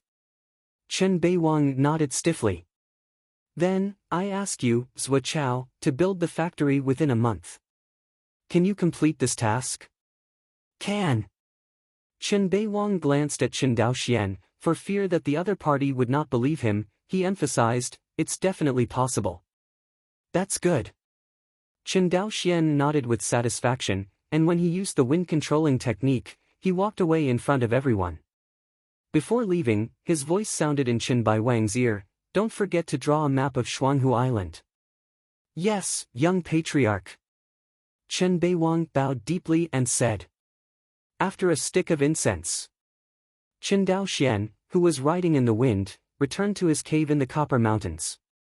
"This time I went to Guang'an for more than 2 months, and the cave is still spotless. He knew that this was the result of the family sending someone to clean it every day. Enter the training room in the cave. After careful inspection of the spiritual eye, it was found that the spiritual eye was intact, and there was no phenomenon of spiritual exhaustion. Chen Daoxian breathed a sigh of relief. As twilight gradually fell, the night in the mountains was as cold as water, but Chen Daoxian turned a deaf ear. I saw him sitting cross-legged on the futon intently. In front of him is a brocade box and a jade bottle, which are the two treasures he got from Guang'an Prefecture to aid his cultivation, the water spirit beads and the qi-gathering pill. According to the records in the ancient books of the clan, qi-gathering pill can help cultivators to double the efficiency of refining spiritual qi, allowing the cultivator of the upper spiritual root to train at a speed comparable to that of the cultivator of the spiritual root in just 1 month. I don't know if it's true or not. Chen Daoxian gently played with the jade bottle in his hand, and then placed it in front of him. He then opened the brocade box again, and a water spirit ball the size of a marble appeared in front of him. Shui Lingzhu can purify spiritual energy, so that monks can improve the speed of refining spiritual energy. What's more rare is that water spirit beads are not like medicine pills, they will not have erysipelas, and they can always help practice. Chen Daoxian glanced at the Shui Lingzhu, and then at the jade bottle containing the qi-gathering pill, and took a deep breath. I don't know how fast my cultivation speed will be if I use these two treasures to assist my cultivation at the same time. Ponder. Chen Daoxian opened the jade bottle, poured out a qi-gathering pill, threw it into his mouth and swallowed it. At the same time, he opened the brocade box again, and guided the water spirit beads in the brocade box to absorb the aura emerging from the spiritual eyes. Then, a purer aura was fed back by the water spirit beads. See.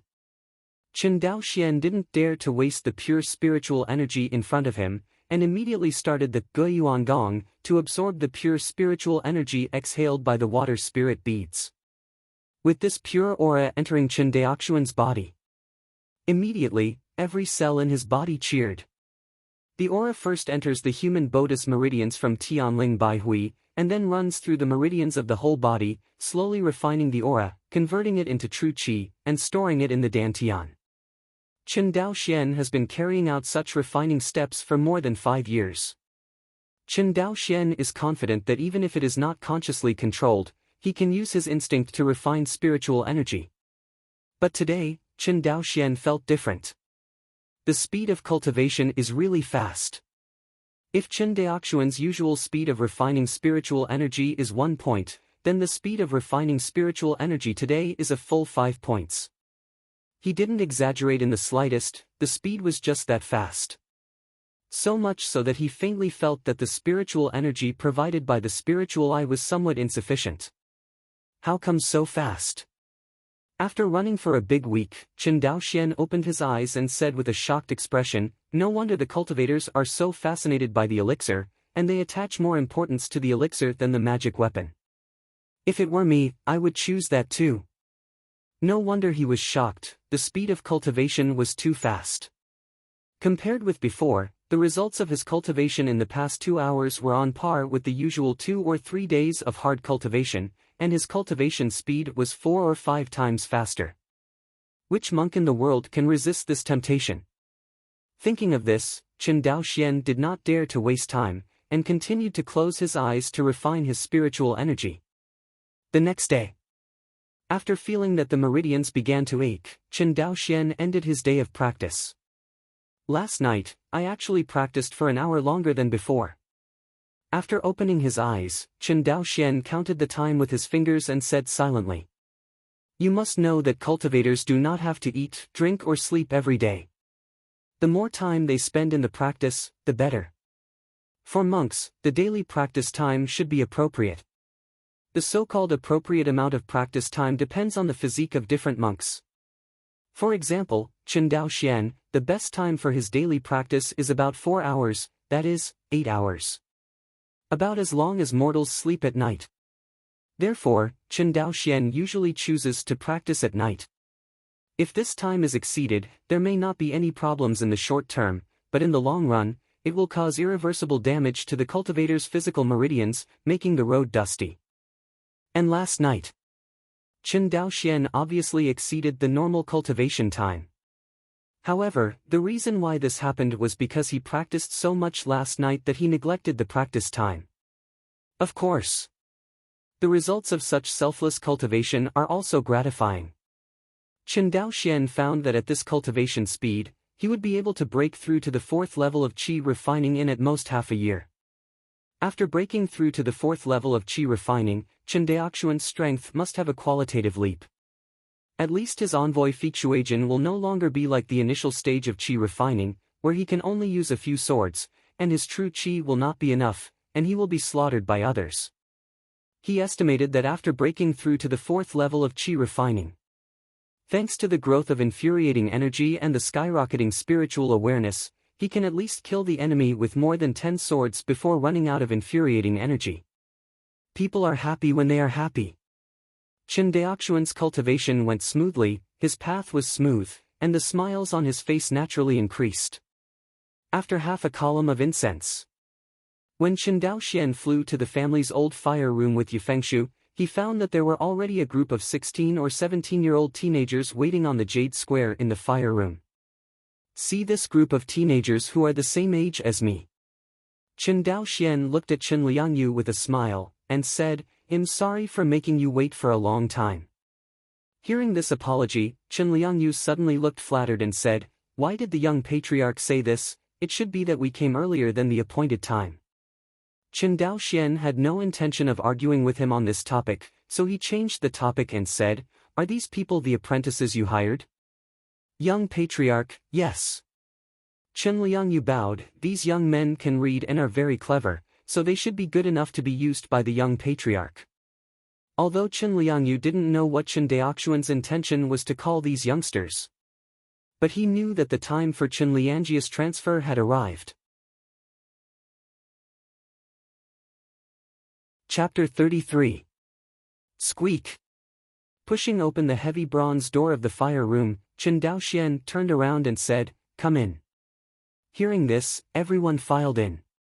As soon as they approached the ground fire room, everyone felt a heat wave blowing towards them. After a while, everyone was sweating profusely. Chen Daoxian glanced at the group of clansmen who were about the same age as him. They were basically the mortal realm cultivation base on the 4th and 5th floors of the day after tomorrow. Facing the scorching heat of the fire room, it was inevitable that it would be unbearable. Is this the family's fire room? Chen Liangyu glanced at the fire room, which was hundreds of square meters in size, and muttered. The fire room, as the stronghold of the Chen family on Shuanghu Island, has always been closed to ordinary people. Except for Chen Daoxian and Chen Xianhe, the entire family is not qualified to set foot here. Now Chen Daoxian took them to this legendary place. How to keep everyone from getting excited? Chen Liangyu is a little better, after all, he used to be the head of the copper mine, and he has seen a little of the world. But the group of 16 or 17-year-olds he brought with him did not have such a good temperament. Despite everyone's repeated restraint, there were still bursts of whispering sounds. Glancing at everyone, Chen Daoxian walked straight to the silver-white melting furnace placed in the center of the fire room. Cough cough. He coughed lightly, suppressing the voices of the crowd. Seeing that the scene was quiet, Chen Daoxian continued, "This is one of the most central places in the family, the fire room." Careful Chen Liangyu noticed Chen Daoxian's words. Once. He suppressed his temper and continued to listen. The fire room is where the monks refine their instruments. Today, what I'm going to teach you is how to use this Rongling furnace to assist the monks in refining the instruments. What is the magic weapon?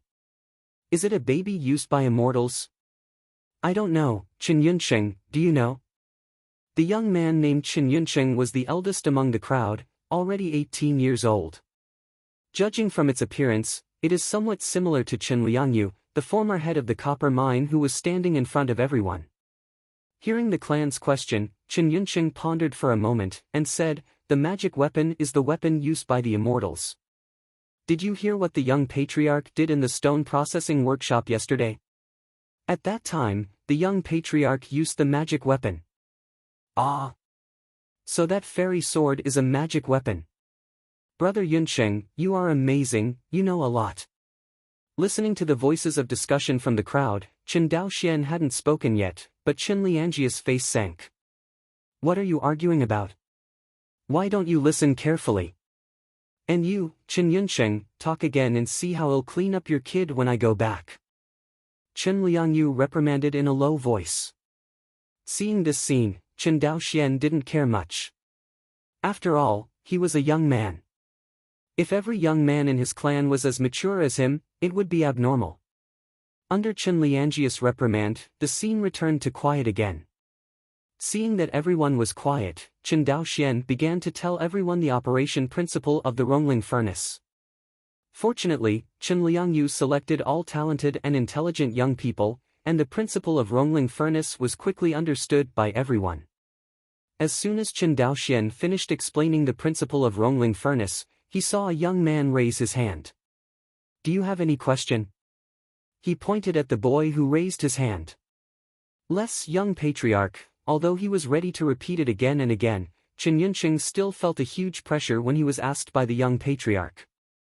Under this pressure, Chen Yunsheng took a deep breath and said, "What you mean just now is that we need to feed the spiritual ore from this feeding port of the furnace, and then control and adjust the temperature in the furnace through the operating rod, so as to achieve is it to refine spiritual ore? You understand it well." Chen Daoxian nodded. In that case, only 2 people at most can operate this melting furnace. Why do we need so many of us now? This sentence can be regarded as asking the voice of all the teenagers present. Not only are they honored to be able to work under the young patriarch, but everyone also bears the expectations of the elders in the family. If they are eliminated in less than a day, they will not be able to raise their heads in the clan after returning. Seeing everyone like this, Chen Daoxian knew everyone's worries and comforted, "Don't worry, Rongling stoves are far more than this one, and there will only be more and more Rongling stoves in the family in the future." But, Chen Daoxian changed his words, "Don't think that if there are too many melting furnaces, you will be able to perfunctory things. If you don't perform well, you will still be eliminated." Hearing this warning, everyone's originally relaxed mood became tense again. Seeing everyone regain their concentration, Chen Daoxian continued, "Some of you said just now that it only takes 2 people at most to operate a melting furnace. He is basically right." He paused. "A melting furnace will be equipped with 2 workers, a stuffer and a furnace operator. The filler is responsible for screening, weighing, and proportioning the spiritual ore, and then putting it into the feeding port.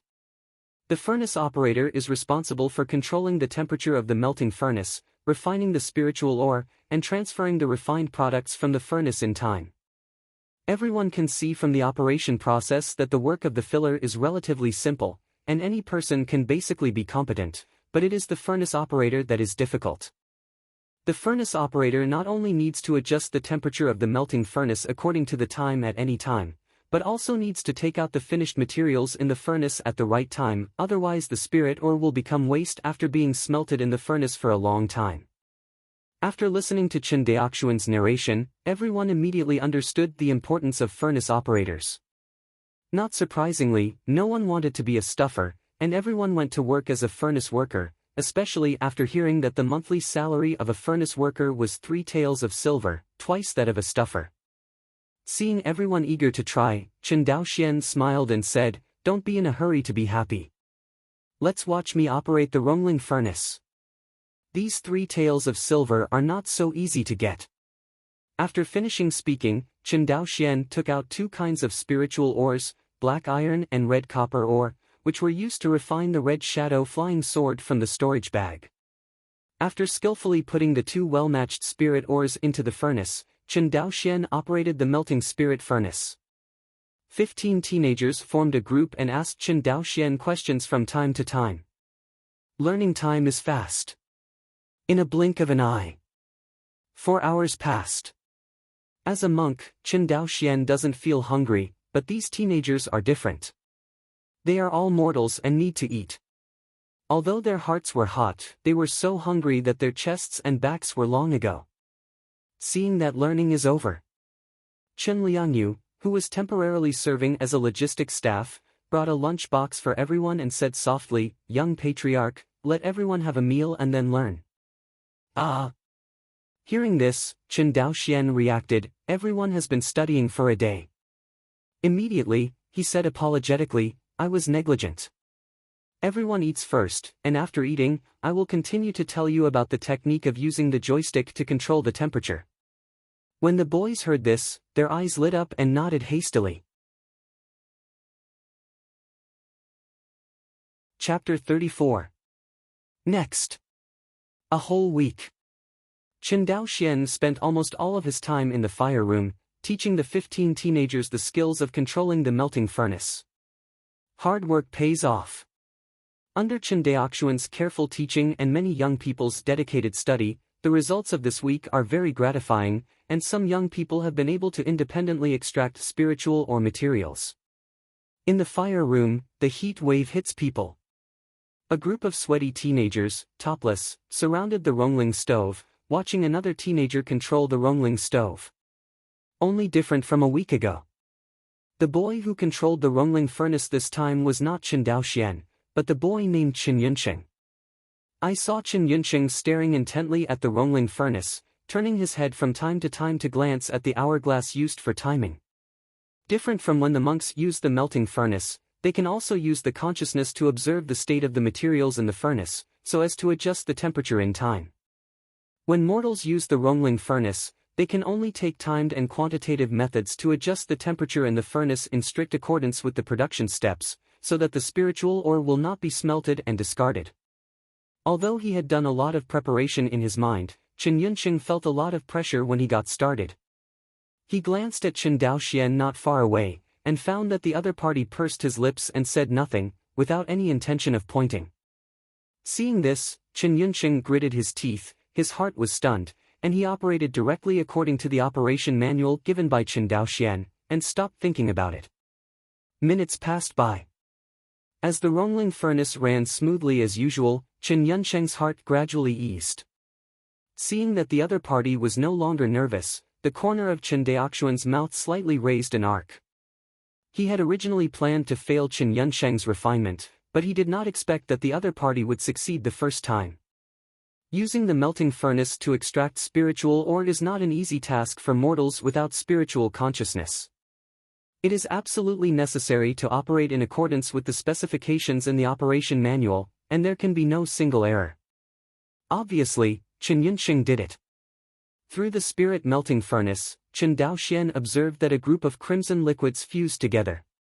After the aura on the red liquid mass was completely fused, the spiritual pressure in the furnace suddenly soared, and the melting furnace was affected by the spiritual pressure, and there was a sudden screeching sound. Wow! Hearing this familiar chirping sound, Chen Yunqing felt ecstatic in his heart. He knew that he had succeeded. I saw that he immediately controlled the operating lever, and under the action of the floating formation, the red liquid mass was transferred out of the melting furnace. Watching the red liquid mass fly out from the discharge port of the Rongling furnace, Chen Daoxian smiled slightly, and immediately ran his true qi to take over the red liquid mass, followed by shaping and melting it. An hour later, a bright red flying sword appeared in front of everyone.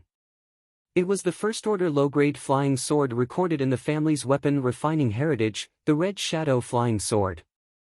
Oh! Great! Success! Huh! Seeing this scene, all the teenagers at the scene danced and burst into violent cheers. And Chen Yunqing, who successfully operated the Rongling furnace, was surrounded by them like a hero. Even Chen Liangyu, who had been listening to the class with them for a week, had a smile on his serious face at the moment. When his eyes turned to Chen Yunqing, there was a hint of pride in his eyes. Chen Daoxian seemed to notice Chen Liangyi's eyes, and smiled and nodded at him. Seeing the affirmative eyes of the young patriarch, Chen Liangyu was even more excited. Down these 7 days. Chen Liangyu clearly knew that compared with the family's former copper mine, this magical instrument factory that was about to be built was many times more important. It can even be said that this magic weapon factory will be the lifeblood of the Chen family on Shuanghu Island in the future. During this period of time, he handled logistics, arranged time for everyone to study and eat, and his busy performance was all watched by Chen Daoxian. If nothing else, he is likely to be the factory manager of this magical instrument factory in the future. Chen Liangyu thought about it. The young patriarch seemed to use this word. While he was dreaming, Chen Daoxuan's voice rang in everyone's ears. It's done very well. It seems that you have worked very hard during this period of time and lived up to the expectations of my family and me. Chen Daoxian patted Chen Yunsheng on the shoulder and praised. After getting along for this period of time, everyone's attitude towards Chen Daoxian has changed from the original reverence to the current respect. In the eyes of everyone, Chen Daoxian not only possesses unimaginable power, but is also a man of profound knowledge. It seems that there is no reason in this world that he does not understand. During this period of time, no matter what kind of question everyone raised, it seemed that they could find the correct answer in Chen Daoxian, which made everyone identify with the heir of the patriarch from the bottom of their hearts. Praise Chen Yunsheng. He then appointed Chen Yunsheng as the teacher of the 15 teenagers and continued to teach everyone how to control the Rongling furnace. And he took a break from the heavy teaching task. After explaining everyone, Chen Daoxian turned to look at Chen Liangyu and said, "Mr. Chen, I have something to look for you." When Chen Liangyu heard this, he seemed to hear Xianle, and his bones were brittle. He hurriedly lowered his head and said, "Yes, young patriarch." The two walked out of the fire room one after the other. Chen Daoxian used the wind fighting technique, rolled up the figures of him and Chen Liangyu, and flew down the mountain. This was Chen Liangji's first time flying in the sky, and he was a little panicked for a while. But after all, he is a warrior of the 7th floor of the innate, and he quickly adjusted his mentality and stood beside Chen Daoxian obediently. Seeing his appearance, Chen Daoxian nodded with satisfaction and said, "Mr. Chen, I have seen your performance during this period of time, and now, on behalf of the family, I will appoint you as the first magic weapon factory. Long. Your main task in the future is to adjust the production time of the factory's Rongling furnace according to my working hours, and increase the factory's output of magical instruments." Yes. Liangyu promises to complete the task. Chen Liangyu said excitedly. During this period of time, he learned from behind Chen Daoxian, so that he understood what Chen Daoxian meant by adjusting the production time of the Rongling furnace. The Rongling furnace produces semi-finished red liquid mass, which generally takes 4 hours. In other words, before Chen Daoxian began to enter the factory, he would have to advance 4 hours earlier, and arrange for a Rongling furnace to enter the working state every hour. Only in this way can Chen Daoxian continuously refine the red shadow flying sword. According to the efficiency of refining a flying sword in 1 hour, Chen Daoxian can refine at most 4 to 5 flying swords a day without delaying the management of family affairs and affecting his own cultivation. Of course, this is only theoretical data. The specific situation will not be known until the instrument factory is completed and put into actual production. But no matter what, the production efficiency under this production method is dozens of times faster than that of traditional craftsmanship. In the next days, more and more teenagers have mastered the method of controlling the melting furnace, and they have transformed from ordinary apprentices to qualified furnace operators. Of course, in this process, it is inevitable that the spirit ore will be refined and discarded. It is even foreseeable that in the future, after the magic weapon factory enters the production process, there will be cases where the furnace operator will refine the spiritual ore to waste. But these losses are completely negligible for the Chen family, who has made the leap from handmade to machine-made. A month later, just when Chen Daoxian refined the 5th Rongling furnace, another good news came to his ears. The factory building of the family magic tool factory completed. Chapter 35. The industrial zone planned by Chen Daoxian is located in the vast plain area east of Chongping County. From here, if you continue to the east, you can reach the only port on Shuanghu Island. The reason why Chen Daoxian placed the industrial zone here is not only to make land planning in advance for the expansion of the industrial zone in the future, but also to facilitate the import and export of magical instruments and spiritual or raw materials. The only inconvenience is that this is a suburb outside Chongping County, surrounded by plain wasteland. Except for a dilapidated official road leading directly to Chongping County, there are no other buildings. Obviously, the environment here is not very friendly to the workers of the magic tool factory who are about to work here. However, this kind of problem cannot be completely solved even in the modern Earth, let alone the Chen family in Shuanghu Island, where the conditions are even worse. To solve these problems, the premise is to do a good job in the construction of various infrastructures. For example, in addition to factories, the industrial zone also needs to build staff dormitories, medical halls, and various supporting shopping, entertainment and other consumer places. After all, people are not machines. Even if the Qin clan can endure hardship, Qin Daoxian does not want to squeeze them too much. Because he knows that everyone may be able to endure the painful environment when the conditions are difficult, but when the family develops and grows, Qin Daoxian will continue to squeeze, which will inevitably make the people of the Qin clan unhappy. Although ordinary mortals dare not resist head-on in the face of the powerful power of monks, a passive saboteur cannot escape. Therefore, Qin Daoxian must consider the various welfare benefits of the workers in the magic tool factory in advance, so as to avoid them being ineffective in the production process and causing unnecessary losses to the family. As soon as Qin Daoxian learned that the magical instrument factory was completed, he rushed over by Yufengfei. When he arrived at the scene, everyone was already waiting in the factory. Qin Daoxian stood out of thin air, looking down from a height. The area of the factory below was about 1,000 square meters, which was much more spacious than the family's old fire room. Lowering his body in front of the crowd, Qin Daoxian looked at Qin Beiwang with a tired face and said, "Qin Yekeo, thank you for your hard work." Hearing this compliment, Qin Beiwang immediately showed an expression of inexplicable excitement and cupped his hands. This old man is already 62 this year, and most of his body is buried in the soil. I didn't expect to be able to build this wonder for the family. The old man is happy and it is too late, where will he feel hard? Hearing these words from the bottom of his heart, Qin Daoxian nodded. However, the capable ones will work hard, and you will not be able to relax as Cao Cao. In addition to the factory building, there are also the staff's dormitory area, various buildings in the factory area, and Chongping district. The roads connecting the county to the industrial area and the port are all waiting for you, as Cao, to complete, really. When Qin Beiwang heard this, his old face suddenly collapsed. Immediately afterwards, his hunched body was full of fighting spirit again, and he said, as long as the family doesn't dislike the old man's use of bones, the old man is willing to die of exhaustion in his position. Hearing this, Qin Daoxian couldn't help but respect the old man in front of him. In the Qin family on Shuanghu Island, even ordinary mortals are all thinking about developing and growing the family.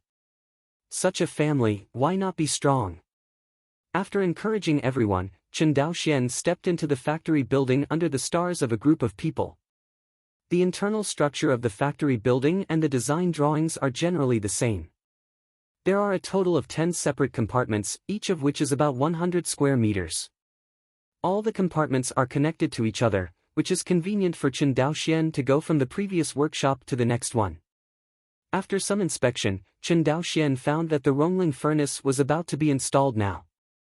As for the formation that guides the fire pulse, that is, the core formation for the construction of the earth fire chamber, Qin Daoxian had already completed the layout shortly after the construction of the outer frame of the factory building. Therefore, after everyone entered the factory building, they felt a heat wave similar to the ground fire room hitting them. Fortunately, both Chen Liangyu and the others, and Qin Beiwang and his party, have become accustomed to this kind of environment, and no one complained about being tired. After visiting the factory, Qin Daoxian nodded with satisfaction. Very good. Now I announce that the first phase of the Chen's artifact factory is officially completed. After speaking, he took the lead in applauding. Although they didn't know what Qin Daoxian's action meant, everyone still imitated and applauded. Seeing everyone's unfamiliar actions, Qin Daoxian sighed in his heart. Shaking his head, he threw the ridiculous thoughts out of his mind. Chen Liangyu, who was on the side, came over at this moment and asked in a low voice, "Young patriarch, what should we name our magic tool factory? It's not like it's called Chen's Magic Tool Workshop, right?" Hearing this, Qin Daoxian glanced at him, pondered for a moment, and said, "Let's call it the Hongyin Feijian factory. Our factory will only produce one kind of magic weapon for a long time, and that is the Feijian." For the Red Shadow Feijian, not only Chen Liangyu, but also many apprentices who followed Chen Daoxian to learn to control the Rongling furnace have already seen the refining of the Red Shadow Feijian many times. Although everyone is a mortal and can't understand the formation inscription and various refining techniques, everyone is still very familiar with the red flying sword itself. Therefore, for Chen Daoxian to give the magic tool factory such a name, everyone thinks it is quite in line with the products to be produced. The factory building is completed. The next step is to install the Rongling furnace. This work can only be done by Chen Daoxian. After all, the Rongling furnace is about a zhang long in diameter and weighs dozens of tons. It is difficult for even a congenital warrior to move it. Not to mention moving it from the fire room in the Copper Mountains. After all, these two places are considered a straight-line distance, at least tens of kilometers away. Took a day's work. Chen Daoxian held the Rongling furnace with his infuriating energy, and traveled to and from the fire room and the magic weapon factory 5 times, and finally placed all the Rongling furnaces in each production workshop. Next, it is to prepare the raw materials of spiritual ore and enter the long-awaited production link. Chen Daoxian purchased a total of 6,721 spirit stones from Guang'an Prefecture, including the arrangement of the ground fire room formation. Among them, 3,000 spirit stones were spent on the arrangement of the formation materials for guiding the fire veins, and the remaining 3,721 spirit stones were spent on the purchase of spirit ore. Since Chen Daoxian's main purpose to refine this time is the Red Shadow flying sword in the family heritage, he bought a full 1,200 kilograms, or 0.6 tons, of the red copper ore alone. Compared with the tens of thousands of tons and hundreds of thousands of tons of metal ore in the previous life, 0.6 tons of copper ore sounds like a family. But for the Chen family on Shuanghu Island, this is the most spiritual ore that can be bought by emptying the family. In addition to the red copper ore, the remaining 121 spirit stones were used to buy cheap black iron ore. As an auxiliary material for refining the Red Shadow flying sword, Chen Daoxian also bought a full 121 kilograms. According to Chen Daoxian's experience in refining the Red Shadow flying sword, to refine a mouthful of the Red Shadow Feijian, it takes 10 kilograms of red copper ore and 1 kilogram of black iron ore, and the raw material cost is about 31 spirit stones. And the price of a first-order low-grade flying sword in Guang'an Prefecture hovered around 50 spirit stones. At first glance, the profits don't seem too high. But don't forget, the magic tools sold in the Guang'an House Sangxiafang City are all second-hand goods that have been eliminated by the children of the big clan. They are all defective products with damaged aura and a short service life. If there is a brand new flying sword with good quality, the price is definitely more than 50 spirit stones. Chen Daoxian estimated that the price would have to increase by about 50%. And it may well be worthless. In this way, the profit has more than doubled. The next day, when Chen Daoxian arrived at the Hongyin Feijian factory again, in less than half a column of incense, a cloud of red liquid had flowed out of the discharge port of the first Rongling furnace. Consciousness sweeps away. The other 4 workshops are refining or are about to prepare spiritual ore. Seeing the scene in front of him, Chen Daoxian couldn't help but think of the assembly line in his previous life.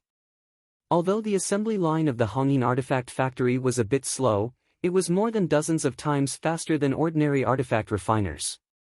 Holding back his excitement, Chen Daoxian walked into the first refining workshop.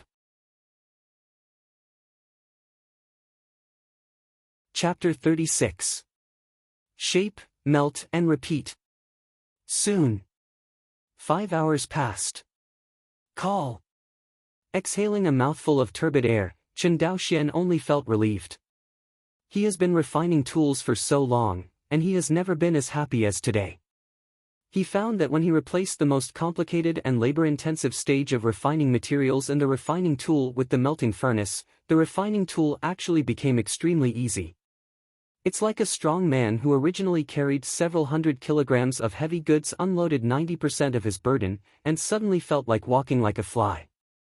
Normally, even if Qin Daoxian had the Hongmeng Enlightenment Classic, he would still feel exhausted every time after refining the magic weapon, and it would take at least a few days to recover.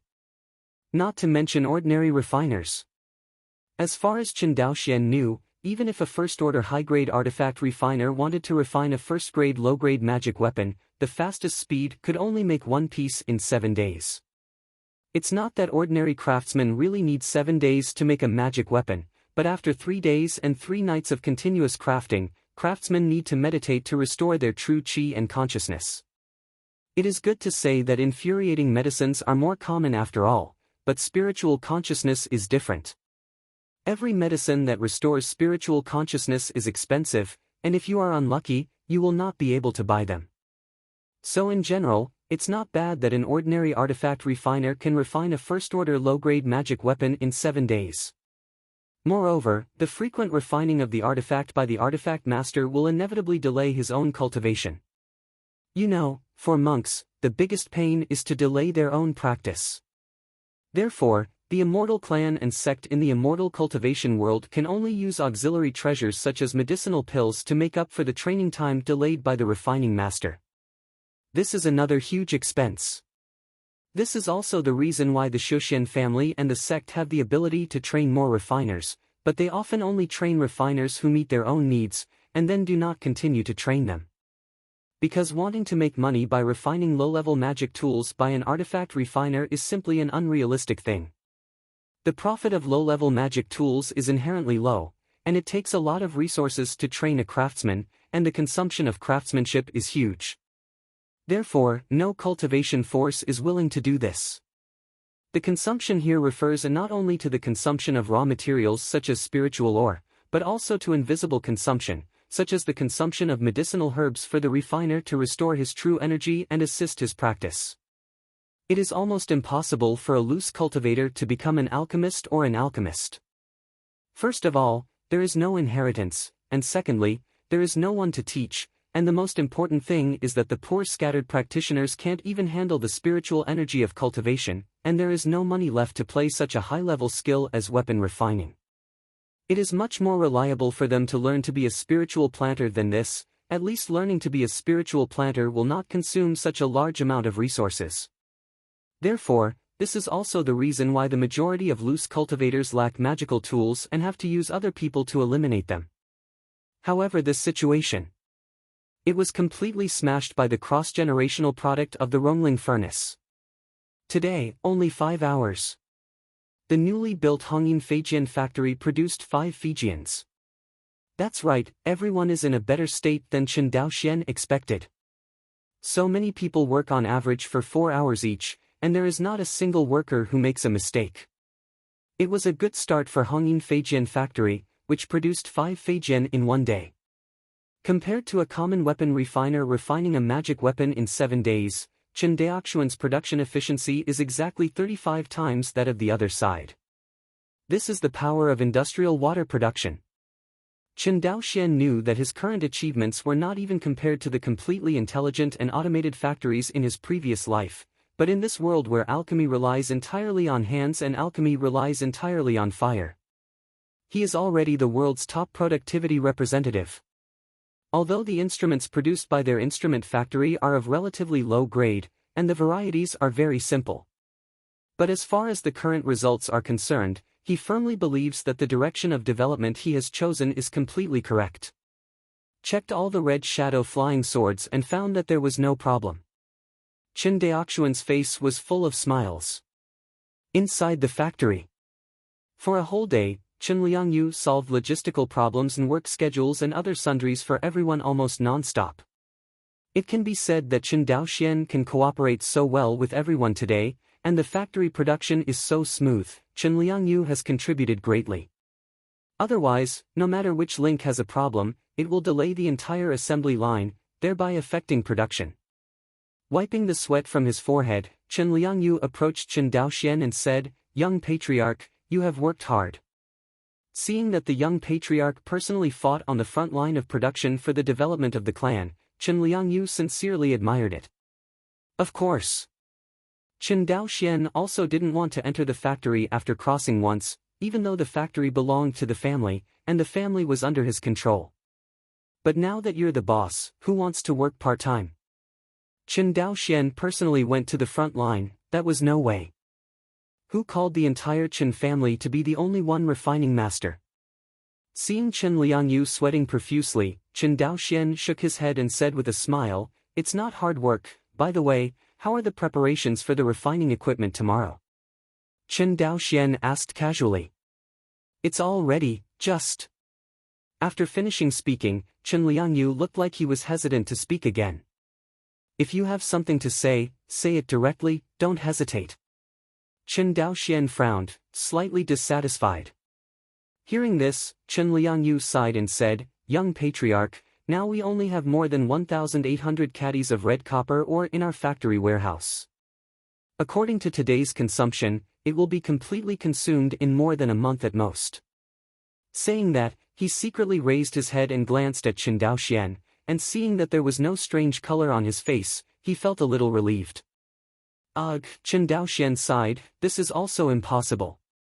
The family only stores more than 600 caddies of copper ore, and the spirit stone in our clan library is only enough to buy 1,200 caddies of copper ore, so there is a shortage of raw materials." Speaking of this, Chen Daoxian frowned. It is a pity that Guang'an Prefecture does not have a financial loan business, otherwise he would have to borrow a lot of money to put it into production. But this is also a good thing. It proves that our products will be sold to Guang'an in 1 month. When the funds are returned, we will definitely be able to further expand production. After studying under Chen Daoxian for a month, Chen Liangyu not only has a strong immunity to some new terms that he occasionally pops up, but can also roughly guess the meaning of these terms. It has to be said that human adaptability is terrifying. Forget it, let's not talk about that. Chen Daoxian waved his hand. "Have you recorded today's raw material consumption and Feijian output?" "Young patriarch, all the subordinates have written it down." "Ah, that's good." Chen Daoxian nodded with satisfaction. "Our stall is still relatively small now, but one day, the stall will get bigger and bigger. You have to learn to consume all the raw materials, the number of qualified products, the number of waste refining products and other data, all are recorded in detail for future reference. Remember, this matter concerns the interests of the family and must not be taken lightly." "Yes, the subordinates will definitely record all the accounts of the factory, and there will be no omissions," Chen Liangyu assured. Hearing this, Chen Daoxian was slightly relieved. Chen Liangyu, who has been in charge of the copper mine for so many years, has never made a mistake. Chen Daoxian is more at ease when he does things. Seeing the smile on Chen Daoxian's face, Chen Liangyu bowed slightly and said, "Young patriarch, today is a happy day for our factory to start construction. I will prepare a banquet in the mansion, and I also invite the young patriarch to appreciate the light." Hearing this, Chen Daoxian glanced at the other party, nodded and said, "Then it's annoying. Don't dare to dare, the young patriarch can visit the cold house, it really makes the cold house shine," Chen Liangyu said with a smile. Chapter 37. Chongping County. Now is Su-Shi, which is equivalent to about 7 o'clock in the evening in the previous life. Unlike the Xianqing of Guang'an Prefecture, which is brightly lit all night, although Chongping County has not implemented a curfew, at night, only a few large households have their lights on. Chen Liangji's family is one of them. As a luxury carriage slowly came to a stop in front of a big family, Chen Daoxian got off the carriage under the eyes of everyone. "Chen House." Chen Daoxian raised his head, looked at the 2 big characters with dragons flying and phoenix dancing on the rather weathered plaque, nodded and praised, "Good calligraphy." Hearing Chen Daoxian's praise, Chen Liangji's face suddenly showed a proud look. "This is the plaque that my ancestor of the Chen family mentioned in his own hand and presented to my ancestor." "Oh?" Hearing that it was the handwriting of Chen Dengyuan, the ancestor of the Chen family, Chen Daoxian couldn't help but take a second glance. Squeak! Just as he was admiring the plaque, the door to the Chen residence was suddenly opened. A group of people filed out from the mansion and poured out together. Take a closer look. The leader was a woman in her late 40s, followed by the servants of the Chen family, including maids and servants. Seeing this scene, Chen Daoxian remained silent, wondering what he was thinking. But in the eyes of everyone, the young patriarch is an immortal, and it is only natural for immortals to be indifferent and superior. I saw the middle-aged woman at the head, Wei Fu, nodded and said, "The people's daughter Chen, I have met the young patriarch." As for the maids and servants behind her, they all knelt on the ground, buried their heads deeply on the ground, and dared not look up. Seeing this scene, Chen Daoxuan's face was a little unhappy. How shrewd Chen Liangyu is, even knowing that Chen Daoxian must have misunderstood, he immediately stepped forward and explained softly, "Young patriarch, these maids and servants are not from my Chen clan, but slaves purchased by the old patriarch from Guang'an Mansion." Hearing this, Chen Daoxian couldn't help but think of those serfs with shackles on their feet and carrying grain at the Guang'an Mansion wharf. "You mean, they are all slaves of Izumo?" "Exactly." Chen Liangyu nodded. As if thinking of something, Chen Daoxian asked, "In my Shuanghu Island, are there many servants like this?" "A lot." Chen Liangyu thought for a while. "Our Chen family has purchased 46 maids and 37 servants, and the total number is nearly 100. As far as I know, my Chen family has 3 or 4 such portals." Hearing this, Chen Daoxian nodded clearly. "No wonder I have so many fertile fields in Chen's family, and there are only 177 farmers in the farm, right?" Seeing Chen Daoxian pointing at the servant kneeling on the ground, Chen Liangyu smiled shyly. In his mind, it wasn't a big deal. Indeed, for the current Chen family, a little land acquisition is not a big deal. Even, many Chen clan people are reluctant to cultivate the fields, because the family will give the Chen clan people a minimum living guarantee. That is to say, as long as you are from the Chen clan, even if you don't work, the clan will not let you starve to death on the street. This undoubtedly breeds the laziness of a small part of the Chen family. These drawbacks are all what Chen Daoxian is eager to reform. It's just that the investigation on the family's population, fields, and land has not been completely completed, and Chen Daoxian has been busy with the magic weapon factory for the past month. There is simply no way to manage these chores. But just because he's busy doesn't mean he doesn't care. As a traveler, Chen Daoxian knew in his heart how important a relatively fair distribution system was for a force. Land annexation, whether in ancient times on Earth or in this world of immortal cultivation, is a big cancer. The only difference from the Earth is that there are monks in the world of immortal cultivation, and monks rely on the vast group of mortals.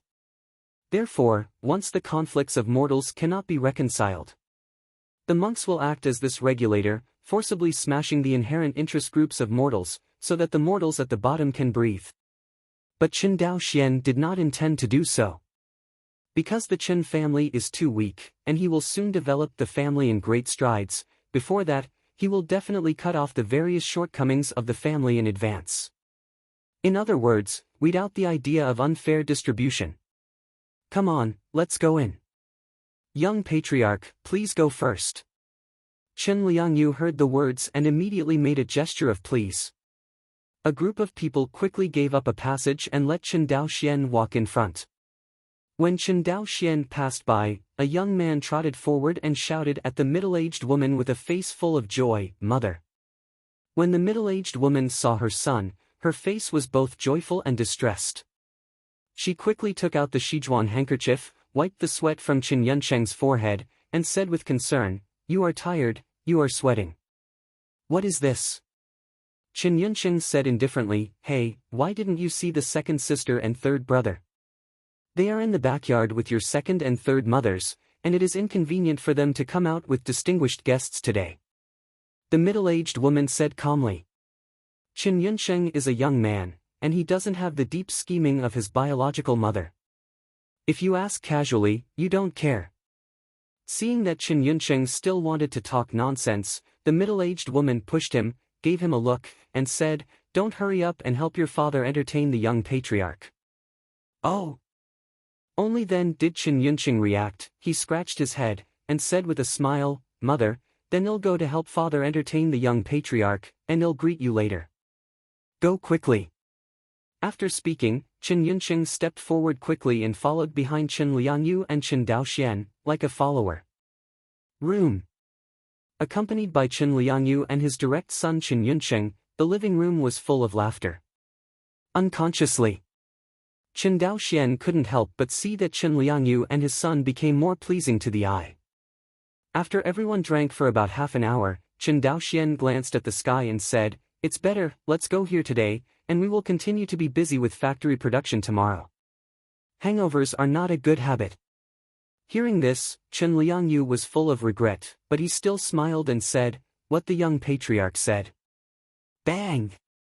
You bitch! You gave birth to a bitch, and you dare to bully my daughter, I'll kill you bitch. I didn't bully her, it was she who grabbed my little wooden man first and scolded me. Bitch! How dare you talk back? You bastard, don't you care about your bastard?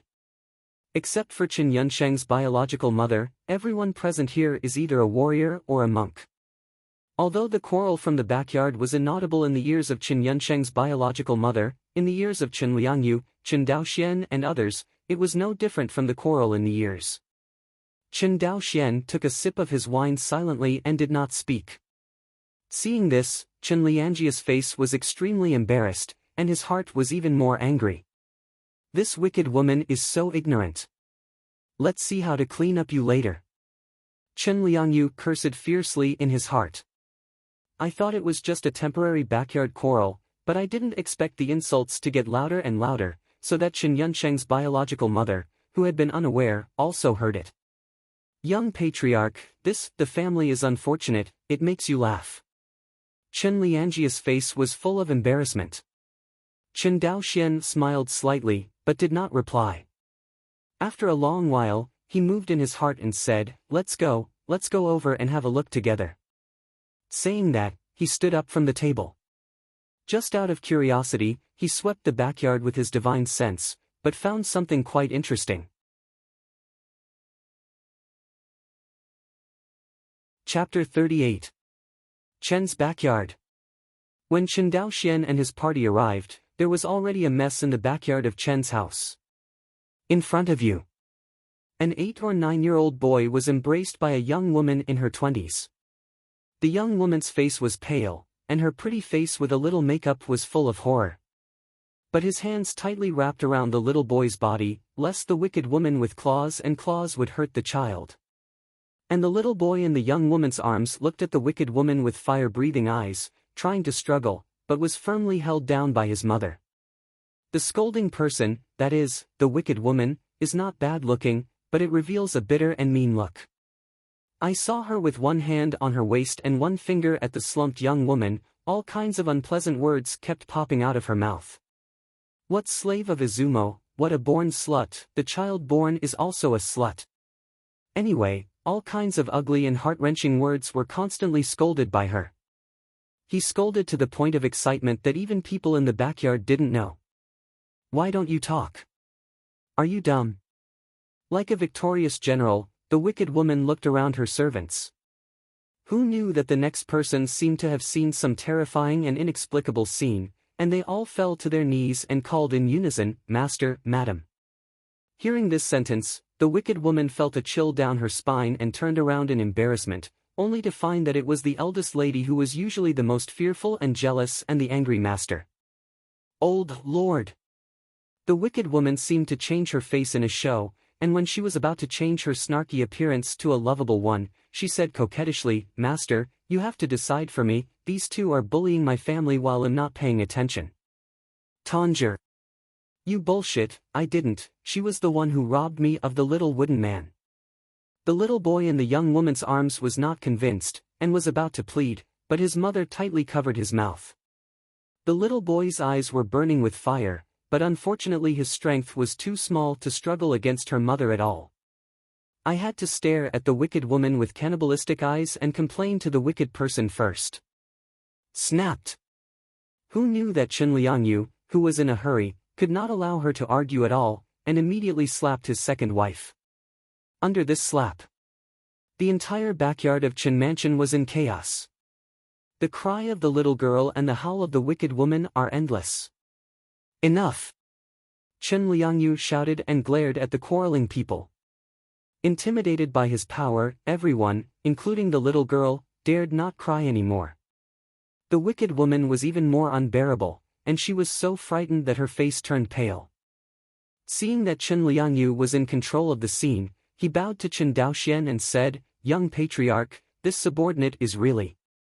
"Young patriarch?" Hearing Chen Liangyi's name, everyone's expressions changed. And Chen Daoxian raised his hand to stop Chen Liangyi's apology. I saw him take a few steps forward, crouch down in front of the young woman, and say, "Can I see this child?" Hearing this, the young woman instinctively hugged the child for a few minutes, but then thinking of the identity of this person, she couldn't help letting go of the child. The little boy broke away from his mother's delicate little hand, took a deep breath and said, "Mother, you are suffocating to death. Your name is Chen Nianqiu, isn't it?" Hearing this, the little boy turned to look at Chen Daoxian and said vigilantly, "Who are you and what is my name? It's none of your business. Are you here to bully us too?" As he said that, he opened his small hand and stopped his mother behind him. "I'm here to help you." He shook his head, "Can you come over and let me see?" After hearing this, the little boy looked at his mother with questioning eyes, and after getting a positive response, he came over reluctantly. "What you up to?" Chen Daoxian smiled slightly, but did not speak. Directly caressed the top of the little boy's head with his jade-like right hand. Moment. As Chen Daoxian's dantian infuriated, a ray of light covered the top of the little boy's head. This ray of sunshine is particularly bright at night, even if it is far away, everyone feels a little dazzling. Seeing this glow, Chen Liangyu suddenly remembered the records of the ancient books in the clan. Xiaoguang cover the top, immortal pose. Chen Liangyu never imagined that his son had the appearance of an immortal, a seed of immortality. But then thinking of something, Chen Liangyi's face turned pale again. Really? After Chen Daoxian checked Chen Nianqi's aptitude for spiritual roots, he turned to look at Chen Liangyu and the wicked woman who was slapped in the face by him, and said, "Are you guilty?" Although the wicked woman showed off her might in front of the little boy's mother, she didn't dare to argue in the face of the young patriarch, who was more terrifying than her husband, and immediately fell to her knees and did not dare to speak. Chen Liangyu.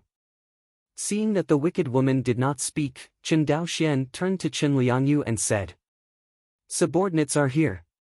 Chen Liangyu immediately knelt down and lowered his head. What is Article 3 of the Chen clan rules? When Chen Liangyu heard this sentence, before Chen Liangyu spoke, the wicked woman on the side fell to the ground in fright. Chen Liangyu pursed his lips. Suddenly, he stood up abruptly, kicked his second wife with one foot, and scolded, "You slut, I told you to bully people if you don't have to, and make the house uneasy, slut." Chen Liangyu beat and scolded until the other party hugged his legs and begged for mercy. Seeing her like this, Chen Liangyi's heart softened, but then he became ruthless and continued to beat and scold. "Enough!" Chen Daoxian said, "Chen Liangyu, let me ask you again, what is the third rule of the Chen clan?" Hearing this, Chen Liangyu slumped to the ground like a deflated ball. His face was ashen as he said, "Anyone of the Chen clan who insults the clan for no reason shall be sentenced to 2 years of hard labor, and whoever insults a mortal with spiritual roots for no reason is a crime, it's crime." What? Shut up. Saying the last 2 words seemed to exhaust all the strength of Chen Liangyi's body. He looked at Chen Daoxian with despair, hoping that he could open up. But Chen Liangyu knew in his heart that as long as a qualified patriarch would definitely implement the clan rules. He always thought that Chen Daoxian was a qualified patriarch. Really? Chen Daoxian pointed at the wicked woman, looked at the little boy, and said, "Tell me, did she bully you?" The little boy was about to speak, but was stopped by his mother. I saw the young woman desperately shook her head at the little boy, and softly pleaded, "Chewer, don't." The little boy clenched his teeth, looked at his mother for a while, and the wicked woman with a desperate face for a while, and took a deep breath and said, "She didn't bully me, I was just playing with my sister." Hearing this, the wicked woman only felt that her soul had finally returned to her body, and she fell to the ground. Heard. Everyone present breathed a sigh of relief. Just when everyone thought the matter was over, Qin Daoxian walked up to the wicked woman and said, "Tell me, why did you choose to insult their mother and son tonight? Don't you know that I'm coming to Chen's house as a guest tonight?" Hearing this, Chen Liangyu reacted. Yes. He clearly told her wife that he was going to invite the young patriarch to be a guest at his house today, so that she could prepare for life. How could this kind of thing happen? Unless... He glanced at his wife, whom he had known for many years, and an unbelievable thought popped up. Could it be that all of this was calculated by his own wife behind the scenes? But why? Suddenly, a terrifying thought loomed in his heart, but he couldn't believe it was true. It's you. The second lady is not stupid, she instantly realized who was behind the scenes. I saw her pointing at the eldest lady and said, "It's you, right? It must be you. You are afraid that Nianshu will steal the identity of Yunsheng's direct son, so you want to get rid of him." "No, it's to get rid of the two of us, you so cruel." Hearing this accusation, Chen certainly couldn't accept it. I saw her face pale and said, "Don't spit, you bully other people's mother and son, what's with me? Did I let you bully their mother and son?" Seeing this big play, Chen Daoxuan's face suddenly became frosty. He originally thought that the Chen family had a patriarch like Chen Xianhe who worked hard for the family and did not hesitate to give up the road, and there were also pure clan members like Chen Beiwang who were willing to do their best and die. The Chen family is definitely a family without the slightest dirt. But now it seems that there is darkness that cannot be illuminated everywhere. The key is... Even Chen Daoxian couldn't say a word about what Chen's did. She took full advantage of second lady Chen Liangjia's own jealousy and her mean character. In the words of the previous life, this is a high IQ borrowed knife to kill. He glanced at Chen Liangyu, then at Chen Yunsheng and Chen's wives, and said in an ethereal voice, "Do you still remember my Chen clan's training? Remember?" Seeing that everyone didn't speak, Chen Daoxian got really angry and yelled loudly. "Me!" Chen Liangyu knelt on the ground and lowered his head. Seeing this, Chen Yunsheng also knelt down with his father. In the end, everyone in the Chen residence, including the first lady, the second lady, and even Chen Liangjia's youngest daughter, all knelt there. In the end, Chen Liangyu seemed to have a fire burning in his heart, his face flushed red, and the ancient ancestral teachings slowly said from his mouth, "All my blood of the Chen family are from the Chen family. Every blood of my Chen clan is from my Chen clan. Chen Liangyu, tell me, where did the Chen clan come from?" Chen Daoxian stared at him intently, as well as at Chen Shi. Both of them lowered their heads, not daring to look at each other. Chen Nianshu looked at the scene in front of him, and there was a faint fire burning in his eyes. He squeezed his small fists tightly, only to feel a mass of heat in his chest. That was the hot blood of the Chen family, surging. Chen Daoxian walked up to him and said in a voice that could only be heard by him, "Do you like the Chen family like this?" This sentence seems to remind the little boy of a lot of not-so-good memories. He shook his head and said, "I don't like it." "Then let's make it what you like together, okay?" Chen Daoxian lowered his head and just hit Chen Nianka's small eyes. Chen Nianshu seemed to see something different in the eyes of the big brother in front of him. It was something he had been looking forward to for a long time, but had always been unattainable. He nodded uneasily, "Okay." He thought for a while, "But, I also have a request." "What?" "Why don't you be my father?" Chen Daoxian. Chapter 39. Time flies by day. Soon. A month has passed. Due to the discovery of an immortal seedling of the family, Chen Daoxian has been mixed for a while. If it is placed in another family, it is good news to find a cultivator seedling. But the Chen family is a small family with shallow roots after all. There is no spiritual vein in the clan, only one spiritual eye, and it is only enough for Chen Daoxian to practice alone. As such, even if the immortal seedling Chen Daochu was discovered, the Chen family did not have any more spiritual energy to supply him to practice. Inside the cave, After Chen Daoxian instructed Chen Daochu to practice in the mortal realm today, he thought urgently, no matter what, the spiritual veins of the family must be cultivated within this year. Chen Daoxuan's goal is not a wild idea. He had this idea, and it was all the confidence that the explosive production capacity of the Feijian factory in the past month gave him. A month. Not counting the flying swords that failed to be refined due to the improper operation of the workers, Chen Daoxian refined a total of 148 flying swords. On average, about 5 mouthfuls a day. With so many flying swords, even if they were sold at the market price of Guang'an Prefecture, they would still be able to sell 7,400 spirit stones, which would not only recover all the cost of Chen Daoxuan's investment this time, but also make a small profit. You know, it's only a month away. In 1 year, Chen Daoxian would have earned at least 34,000 spirit stones. It takes 3 years to accumulate spiritual stones that can cultivate spiritual veins. However, Chen Daoxian intends to solve the problem of the family's spiritual veins in a year. Obviously, it is not enough to rely on the way of Guang'an Mansion. Think of this. He silently took out a cyan scale from the storage bag. This scale is diamond-shaped, with a faint trace of dark red blood on it. It was the scale of life left by the princess of the merman race, Luoli, to Chen Daoxian. It's just that it's been 2 months now, and the scales don't seem to react at all. Chen Daoxian had tried to input his infuriating energy 3 times, but all of them fell into disarray. This made Chen Daoxian wonder if the mermaid woman named Luoli was deceiving him. But think about it carefully, the possibility of the other party deceiving him is infinitely close to 0. Because there is really nothing in Chen Daoxian that is worth deceiving. And trading with him, whether it is for the mermen or the Chen family, is a matter of mutual benefit. Ugh! Sighed. Chen Daoxian no longer thought about it, and immediately put the blue scales into the storage bag. Today's practice begins. Of course. During this period of time, in addition to the explosion in the number of instruments produced by the family's Feijian factory, Chen Daoxuan's improvement in cultivation has far exceeded his expectations. Originally, he thought that it would take him 4 to 5 months or even half a year to break through to the 4th level of qi refining.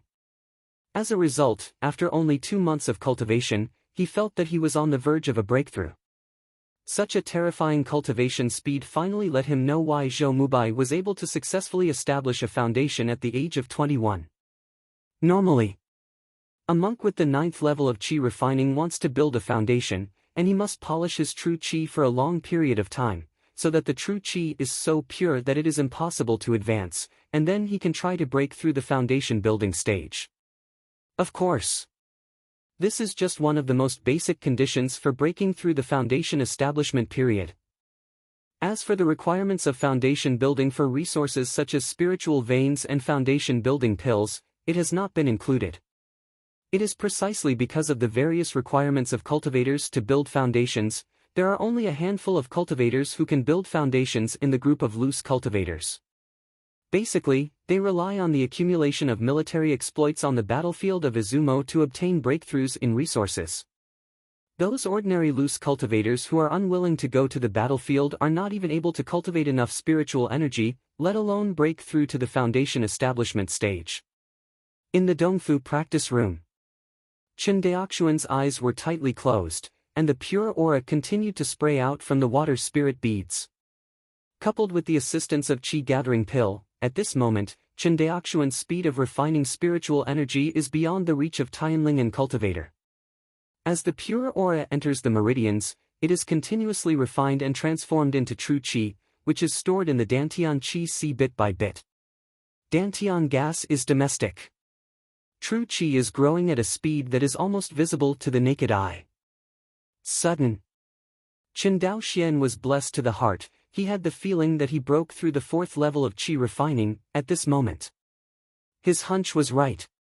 With the continuous accumulation of true qi in the Dantian qi si, the total amount of true qi in the Dantian seems to have reached a threshold. Boom! A roar exploded in Chen Daoxuan's sea of consciousness. He only felt that his consciousness had suddenly increased a bit, and more than that, the sea of qi in his Dantian had also transformed. When his consciousness returned in the next second, he found that the cyclone in his Dantian Chi Si suddenly increased by a circle. Compared to before, his total amount of infuriating energy has grown by at least 50%. Fourth level of Qi refining, it's done. Chen Daoxian opened his eyes, his face full of surprise. Calculate carefully. He is only 4 months away from breaking through the third level of Qi refining, not even half a year. Compared with the breakthrough from the second level of Qi refining to the third level of Qi refining, the time he spent not only did not increase, but it was shortened several times. This obviously does not conform to the normal cultivation rules. Under normal circumstances, the further a cultivator practiced, the slower his breakthrough speed would be. That is to say, the breakthrough from the third Qi refining layer to the fourth Qi refining layer is definitely slower than the breakthrough from the second Qi refining layer to the third Qi refining layer. But Chen Daoxian broke this rule at this time. Chen Daoxian knew in his heart that it wasn't his outburst of talent that caused him to break the law of cultivation, but the help of the Shui Lingzhu and Qi gathering pill. In the final analysis, it is the credit of the cultivation resources. Thinking of this, he couldn't help but think of those immortal cultivators, and even the core disciples of Qianyuan Jianzong. What kind of cultivation conditions should be? Those who can become the core disciples of Qianyuan Jianzong are all geniuses among geniuses. As far as Chen Daoxian knew, the disciples of Qianyuan sword sect are divided into 3 categories: outer disciples, inner disciples, and direct disciples. I heard that even the lowest level outer disciples have requirements for qualifications, and they have reached the perverted spiritual roots, not to mention all kinds of tests and tempering of Xinqing and perseverance. Therefore, any disciple of Qianyuan sword sect, who is placed in a loose cultivator, is at an invincible level of the same rank. If it didn't have this ability, it would not have dominated the Wangxinghai for 1,000 years. Of course. Although Chen Daoxian knew that he was inferior to the disciples of the Qianyuan sword sect in terms of spiritual roots and resources, there was one point that the Qianyuan sword sect disciple Pai Ma couldn't compare to him. That is comprehension. He has the Hongmeng Enlightenment Classic to store his understanding every day, and he has an epiphany every 10 days. Over time, the effect will be terrifying. Thinking of this, Chen Daoxian couldn't help sinking his consciousness into the sea of consciousness space. Know the sea. 10 star dusts are revolving around a golden scripture. 10 star dusts are attracted to each other, but they are deliberately controlled by Chen Daoxian, and they are not allowed to gather together.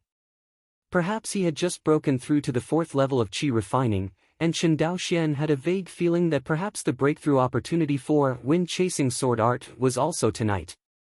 Think of this. He no longer suppressed the aggregation of 10 stardust, and allowed them to come together to form a larger stardust, which finally exploded and filled the entire sea of consciousness. Immediately afterwards, Chen Daoxian's consciousness continued to rise, and various insights about wind-chasing sword art continued to flood into his mind. Chen Daoxian was quickly immersed in it, forgetting the passage of time.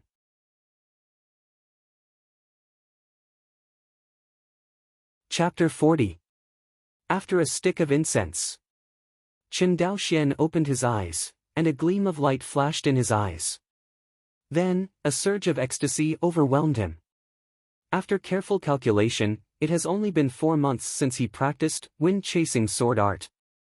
Even for the kendo geniuses of Qianyuan Jianzong, there are only a handful of people who can reach the realm of Xiaocheng after cultivating the wind-chasing sword art in just 4 months. Not to mention that he had already surpassed the general Deshang realm before Chen Daoxian. But Chen Daoxian has a perverted plug-in of Hongmeng Enlightenment Classic after all. He can accumulate comprehension, and he can have an epiphany every 10 days. Although the time for each epiphany is not long, it is only the time of a stick of incense. But after 4 months, he had a dozen epiphanies. What is this concept? You must know that it took him only 2 epiphanies to cultivate the wind-chasing sword art to the realm of great achievement. After 10 times of epiphany, he finally cultivated the wind-chasing sword art to the perfect state today. Judging from the number of epiphanies, it seems that it is about 5 times more difficult to cultivate the wind-chasing sword art from Deshang to the perfect state than from the entry-level cultivation to the Deshang state. In fact, it is 10 times more difficult, or even 100 times more difficult. Because even if ordinary Qi cultivators spend a lifetime, it is impossible to cultivate it from the great achievement to the consummation realm. After all, there are some things that you can't understand, even if you are not convinced. No matter how much time you spend grinding, you will not understand at all. Otherwise, there would not be so many world-class mathematical problems that could not be solved in the previous life. The next day, Chen Daoxian had just broken through the 4th level of Qi refining, which was still vain, but after a night of practice, it became solid again. Out of the cave, Chen Daoxian saw a small figure standing on the viewing cliff, practicing his sword against the rising sun. Maybe it was not long after practicing martial arts, this little figure danced the sword, still a little jerky, holding the 10-kilogram fine iron long sword in his hand. It seemed even more trembling. Chen Daoxian watched quietly without making a sound. Chen Daoxian knew Chen Daoqi's stubborn character after getting along for a month. Of course, there are pros and cons to this character, and the good part is that people with this character tend to have amazing perseverance and courage. The disadvantage is that it is also likely to fall into a demonic obstacle in the future practice and cannot extricate oneself. Soon, the time for half a stick of incense passed. Chen Daoqiu was so tired and sweaty that he was all over his body, as if he had been fished out of water. Who? I saw him sitting on the edge of the cliff, panting heavily. Chen Daoxian came over at this time and pointed, "Cross-legged luck, stay in Dantian." Young patriarch. Chen Daoqiu turned his head and saw Chen Daoxian, struggling to get up and salute, but was stopped by Chen Daoxian, "Happy luck." "Yes, young patriarch." Hearing this, Chen Daoqiu adjusted his breathing, sat down with his knees crossed, and luckily adjusted his breath. Seeing that Chen Daoqiu was able to enter the state of meditation proficiently, Chen Daoxian nodded with satisfaction, and then flew out of the wind control technique and flew in the direction of the magic weapon factory. A busy day begins again. Southwest waters of Wangxinghai. The underwater world is about 10,000 miles away from Shuanghu Island. The underwater world of Wangxinghai is different from what Chen Daoxian imagined, and it is also completely different from the underwater world on Earth. Normally, because there is no light on the deep seabed, it will present a dark scene, and the picture can be said to be comparable to the dark space. The seabed of Wangxinghai is different. The underwater world of Wangxinghai is a world of bright stars. Here, if you look up and look up, you will find hundreds of millions of stars suspended in the undersea shady layer tens of thousands of meters high. These hundreds of millions of stars illuminate the entire underwater world of Wangxinghai, allowing countless species to survive and multiply in the underwater world of Wangxinghai. This is also the origin of the name Wangxinghai. Father. The seabed in the southwest waters of Wangxinghai. A mermaid woman with a wound in her left arm and a gap in her right shoulder swam to a mermaid man with a huge gap in her chest, and said sadly, "If we keep fighting like this, even if we put the water if the demon ape's territory is taken down, the clansmen will suffer heavy casualties." The merman woman who spoke was none other than the merman princess, Luoli, whom Chen Daoxian met on the way back. Just looking at her miserable appearance, these days are obviously not very good. Cough cough. Hearing this, the merman clan chief coughed violently. "Zhou Mubai caused me more serious injuries than I thought." With that said, he lowered his head and looked at the wound in front of his chest where the sword qi was raging, and said with a headache, "I have to suppress this sword qi with force at all times, otherwise, the injury will only get heavier." Speaking of this, the head of the merman clan looked gloomy, "But, if I don't join the war, you can't deal with the leader of the water demon ape." Hearing this, Luoli was silent. She knew that what her father said was the truth. Without her father, a high-level mercenary in the late Third Order stage, they would not be able to help the water demon ape clan just by virtue of their highest cultivation level, which is only equivalent to the mere people of the foundation building stage of the human race. Because the leader of the water demon ape clan entrenched on the demon ape mountain is a mid-tier 3 existence. The other party has never done anything to the low-level merpeople of the merpeople, and is completely afraid of her father, the leader of the merpeople of the late Third Order. However, the other party did not know that his father suffered such a serious injury.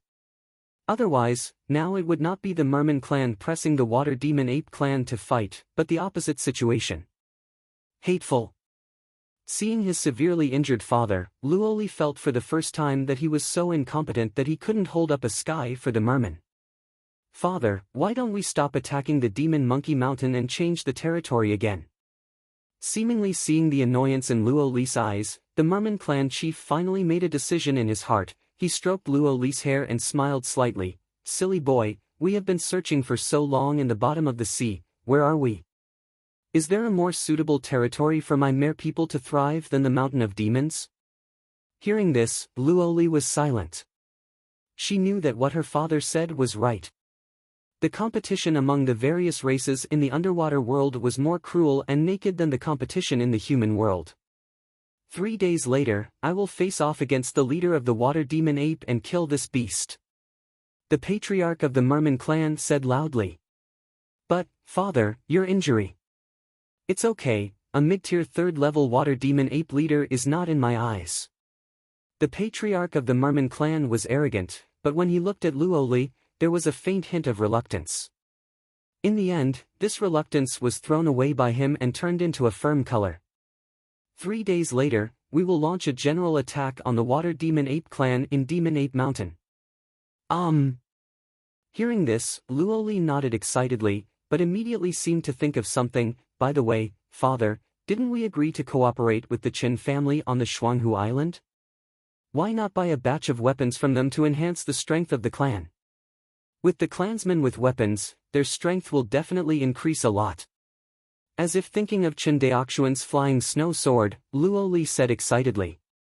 Originally, it was because of the Water Demon Ape leader that the merpeople were all tentative attacks, but now that they have launched a general attack, they must put all their chips on the table. A weapon that can enhance the strength of the tribe is obviously a very important bargaining chip. Hearing this, the Merman clan chief thought for a while, then nodded and said, okay, I'll leave this matter to you. Obviously, he also felt that the magical weapon's increase in the strength of the tribe was extraordinary, and it would definitely be of great help to the next battle.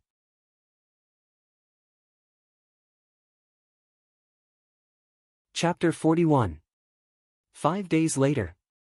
Hongyin Feijian Factory. Chen Liangyu approached Chen Daoxian with a worried expression. Young patriarch, the spiritual ore in the warehouse is only enough for the factory to produce for 1 day. Running out so soon? Call. Chen Daoxian raised his head, exhaled a breath of turbid breath, and said, I already know about this matter, and I will go to Guang'an House in person the day after tomorrow to sell this batch of flying swords. As he said that, he patted Chen Liangyu on the shoulder. After I leave, the Hongyin Feijian factory will be handed over to you. Hearing this, Chen Liangyu said solemnly, this subordinate will definitely live up to the heavy trust. Hearing this, Chen Daoxian nodded with satisfaction, and was about to encourage him a few more words when he suddenly noticed a change, and immediately waved his hand and said, go and do it first. Subordinates retire. I watched Chen Liangyu leave. Chen Daoxian took out a cyan scale from the storage bag. I saw that at this moment, the red light flickered on the cyan scales, exuding the slightest warmth. Chen Daoxian immediately injected a stream of true qi into the blue scales according to the method originally explained by Luoli, and immediately sank his consciousness into it. Next second, a message poured into Chen Daoxuan's mind. 400 miles away. Sequoia Island. Chen Daoxian raised his head and looked to the east of Shuanghu Island. According to the message from Luoli, she seems to want to trade with Chen Daoxian on Sequoia Island. Sequoia Island is a large desert island near Shuanghu Island, only about 400 miles away from Shuanghu Island. It's just that compared to Shuanghu Island, the cultivation resources on Sequoia Island are even poorer. At the beginning of Shuanghu Island, there was still a copper ore vein and some spiritual eyes for monks to practice. Sequoia Island has neither mineral resources such as spiritual ore, nor spiritual energy resources such as spiritual eyes, except that the island is covered with a kind of cedar tree called red cedar. As for a higher resource such as the spiritual veins, don't even think about it. This is a completely deserted island. Except that the island is larger than Xuanghu Island, it is almost useless for monks. Not to mention the cultivator family, even the scattered cultivators are reluctant to choose such a place for a foothold. In fact, it is near the waters of Xuanghu Island. There are still a lot of island groups, but there are almost no islands that can have cultivation resources. At least according to the ancient records of the Qin family, in the thousands of miles of sea near here, except for Xuanghu Island, which has a few spiritual eyes, the other islands are basically desert islands, and they don't even have spiritual eyes. Of course. It is also possible that there are so many spiritual eyes in some hidden place on these islands, but they have not been discovered. Anyway. Although there are many islands in the waters around Xuanghu Island, there are very few monks.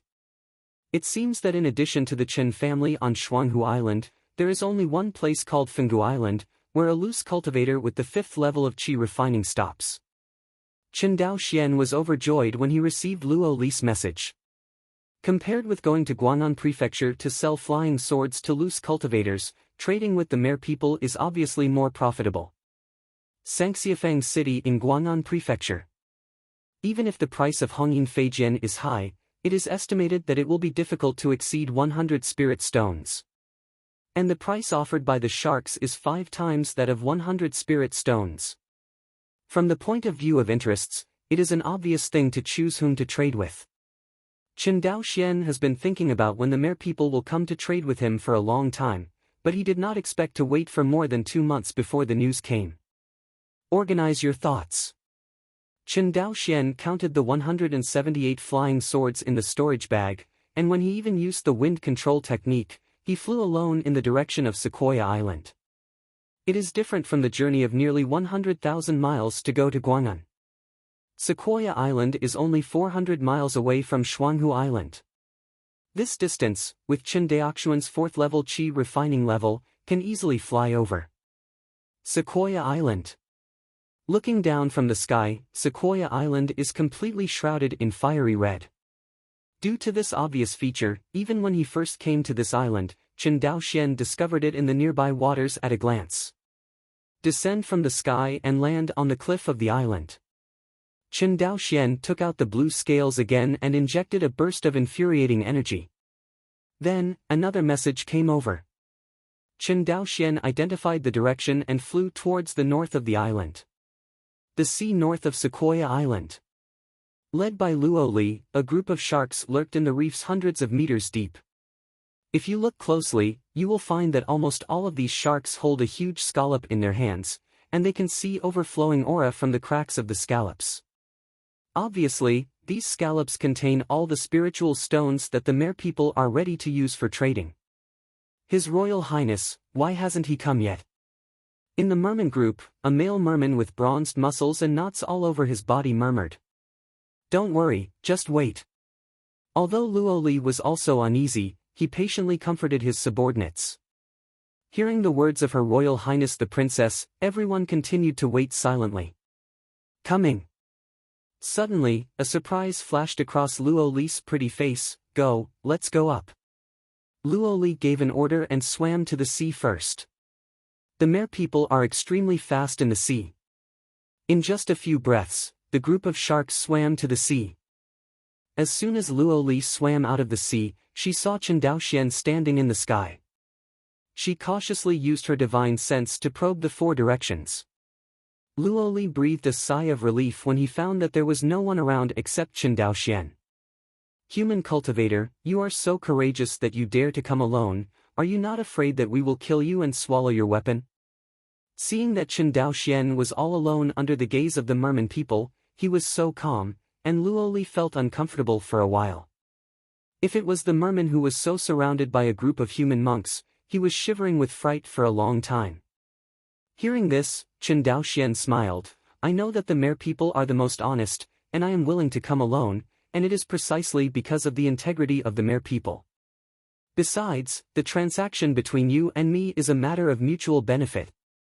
Why do you want to harm me? It's not that you plan to trade with my clan this time, right? After all, the magic weapon has a service life.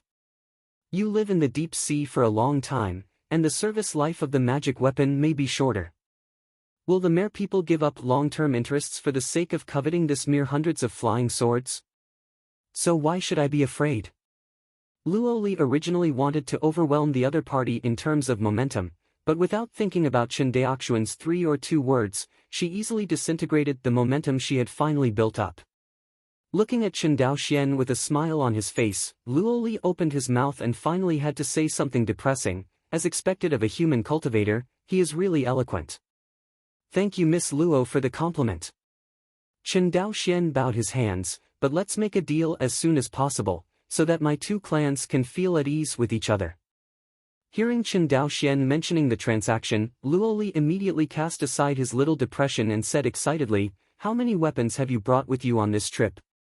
Chen Daoxian did not speak, and directly took out more than 100 flying swords from the storage bag. Immediately, the sea is full of light. When the people of the Merman clan saw the sharp flying swords in front of them, one by one, their eyes were red.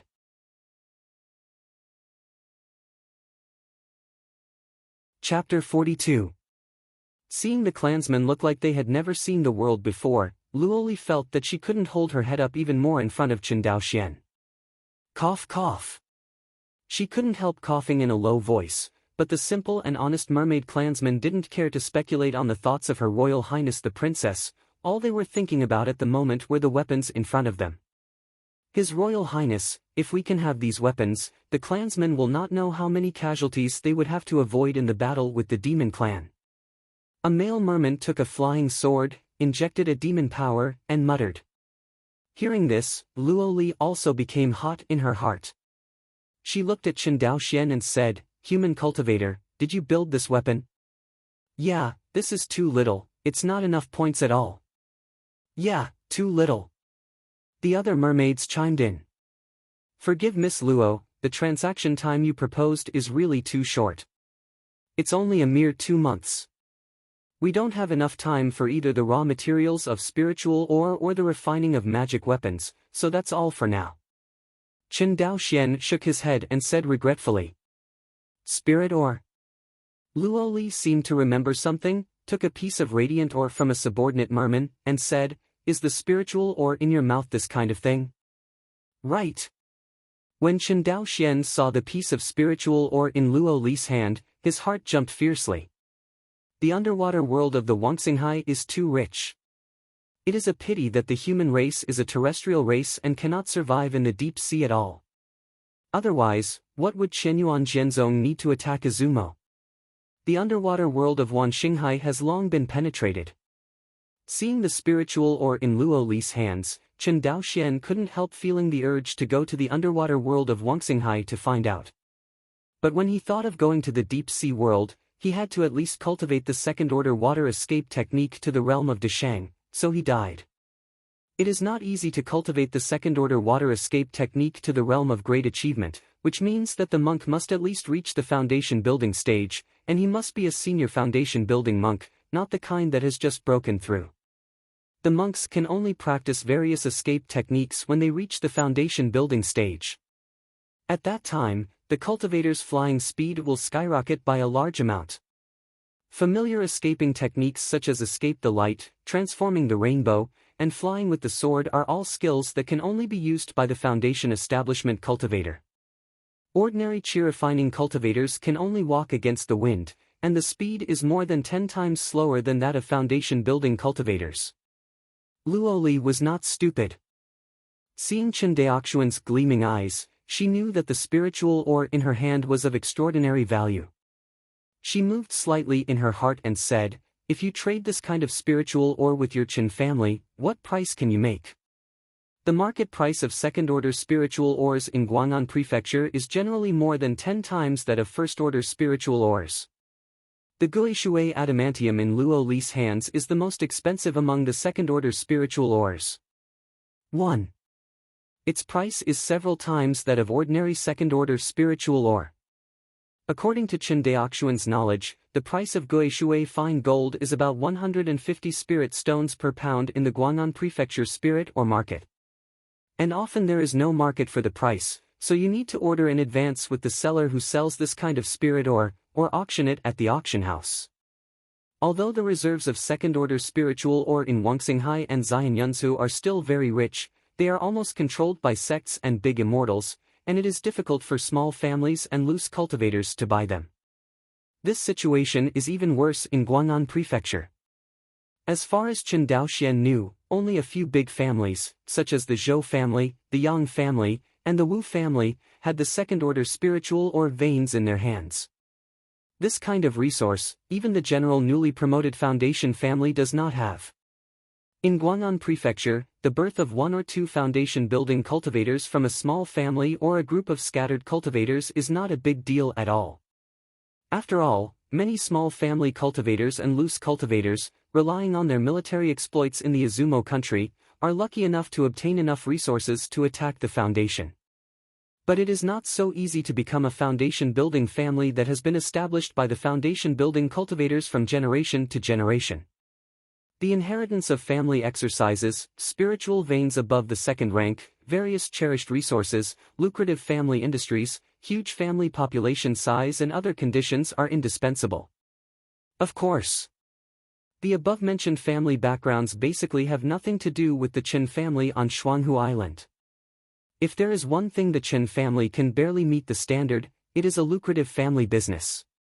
Although Chen Daoxuan's magic tool factory outside Chongping County does not seem to be large enough at present, in terms of potential, it is definitely worthy of the word rich. Seeing that Chen Daoxian did not speak, Luo Li couldn't help but leaned closer and asked, "Human monk, what is the price of this spiritual ore?" Perhaps because the distance was a little closer, Chen Daoxian could actually smell a faint fragrance emanating from Luo Li's body. Hearing Luo Li's questioning, Chen Daoxian came back to his senses and cupped his hands. "Sorry, Miss Luo Li, I really didn't expect you to come up with such precious spiritual ore, and I lost my temper for a while." After a pause, he continued, "This kind of spiritual ore in your hand is the second-order spiritual or Guishui fine gold, and its price is about 100 spiritual stones per kilogram. This piece in your hand." Chen Daoxian took the Guishui fine gold ore in Luo Li's hand, swayed the weight, and said, "This piece of Guishui fine gold is not light, it weighs about 10 pounds. Hearing this, Luo Li's eyes lit up. "You mean, this piece of spiritual ore can buy 2 of these weapons?" She pointed to the red shadow flying sword and said in surprise. "That's right." Chen Daoxian nodded. Hearing this answer, Luo Li was full of joy. The piece of spiritual ore in her hand was mined by the Mer people from a vein on the Demon Ape Mountain. It's just that the sharks were driven out of the mine by the water demon ape before they had mined much. Although Luo Li kept saying that the flying swords made by Chen Daoxian were cheap, but in fact, they didn't have many spirit stones in stock. The reason why they were so embarrassed was because the mermen hurriedly evacuated from the waters near Lingbei Island, and there were not many spiritual stones with them at all. After all, for the Mer people, the spirit stone has little effect. Although their Mer people also need to use spiritual energy to practice, the spiritual energy in the spiritual stone is not even a drop in the bucket compared to the huge spiritual energy required for the Mer people to practice. Naturally, the mermen will not bring a lot of this useless waste in the process of migrating their clan. The only spiritual stones left in the hands of the mermen are the foresight patriarchs of the Mer people. Knowing that the spiritual stones seem to be very important to the human race, they forced the tribe to carry some of them. Right now, the people of the Mer people are stroking the weapons in their hands, and they can't help but be grateful for the great vision of the patriarch. Chen Daoxian looked at Luo Li's pretty face blushing and looked very excited, and pondered, "Miss Luo, I have a little suggestion for the cooperation between our two races."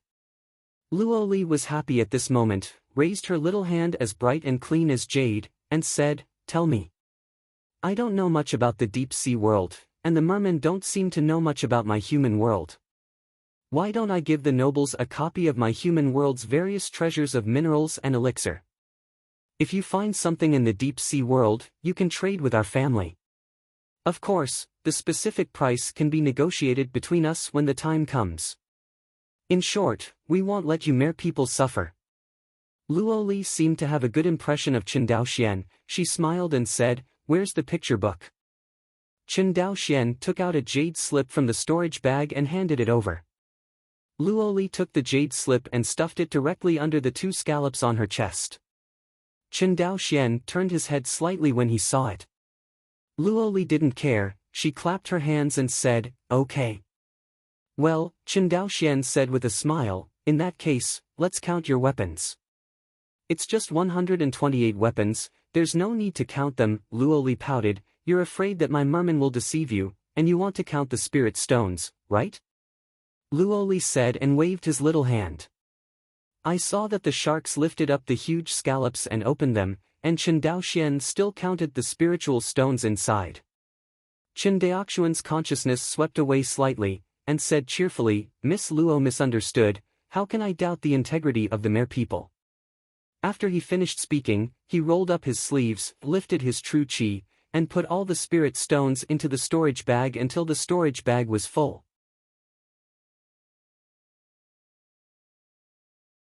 Chapter 43. Seeing Chen Daoxian's appearance of fully trusting the merman. Luo Li's pretty face flushed slightly, and she was even more fond of Chen Daoxian in her heart.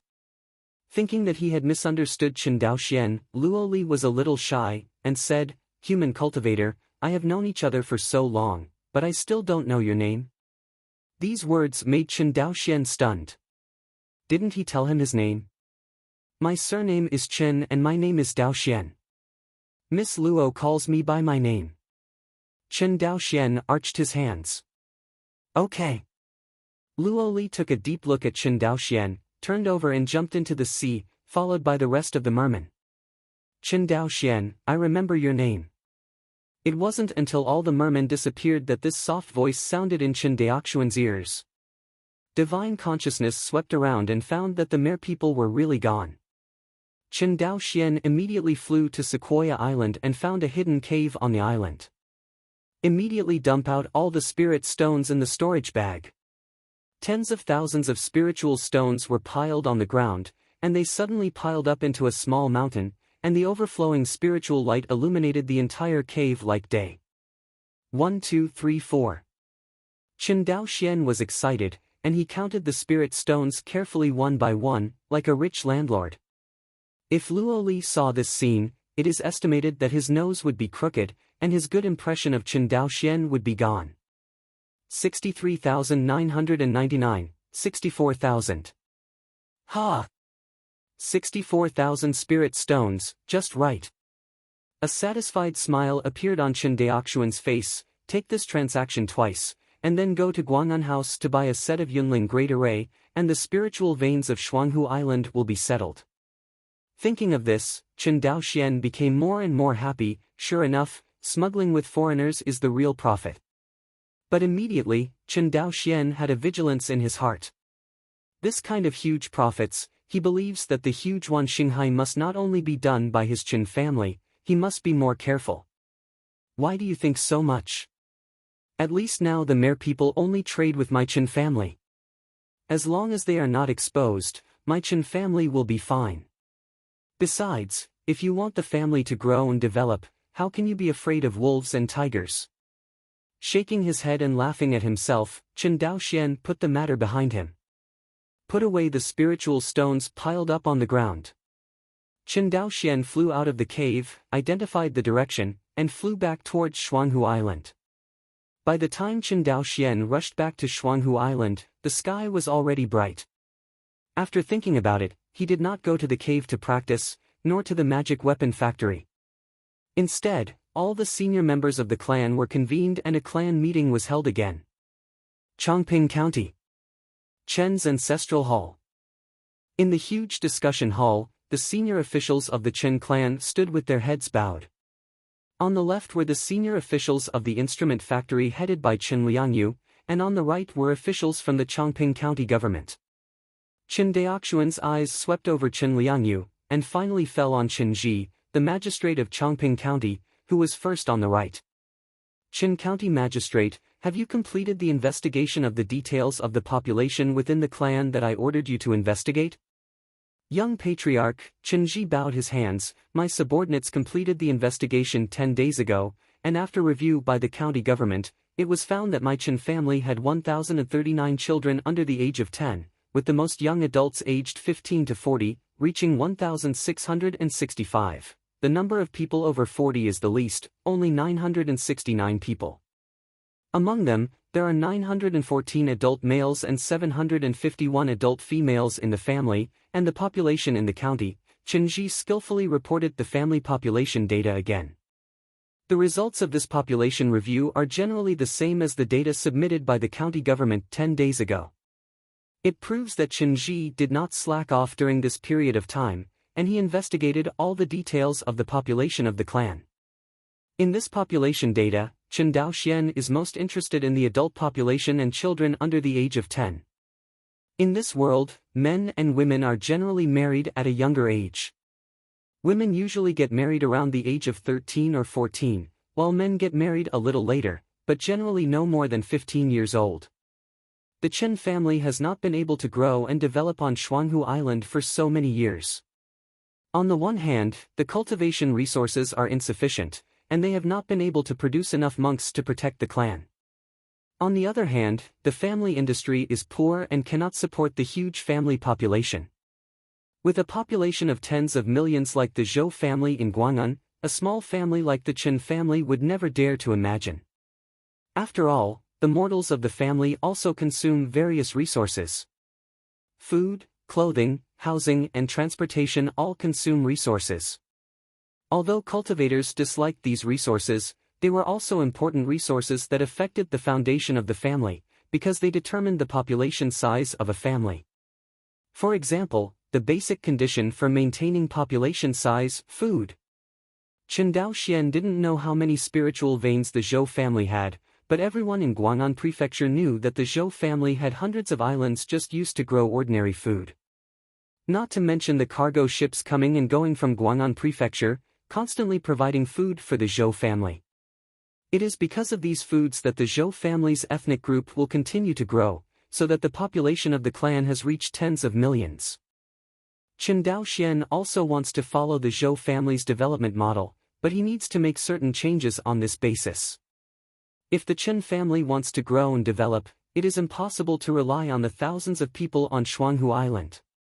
All the senior members of the family are well aware of this.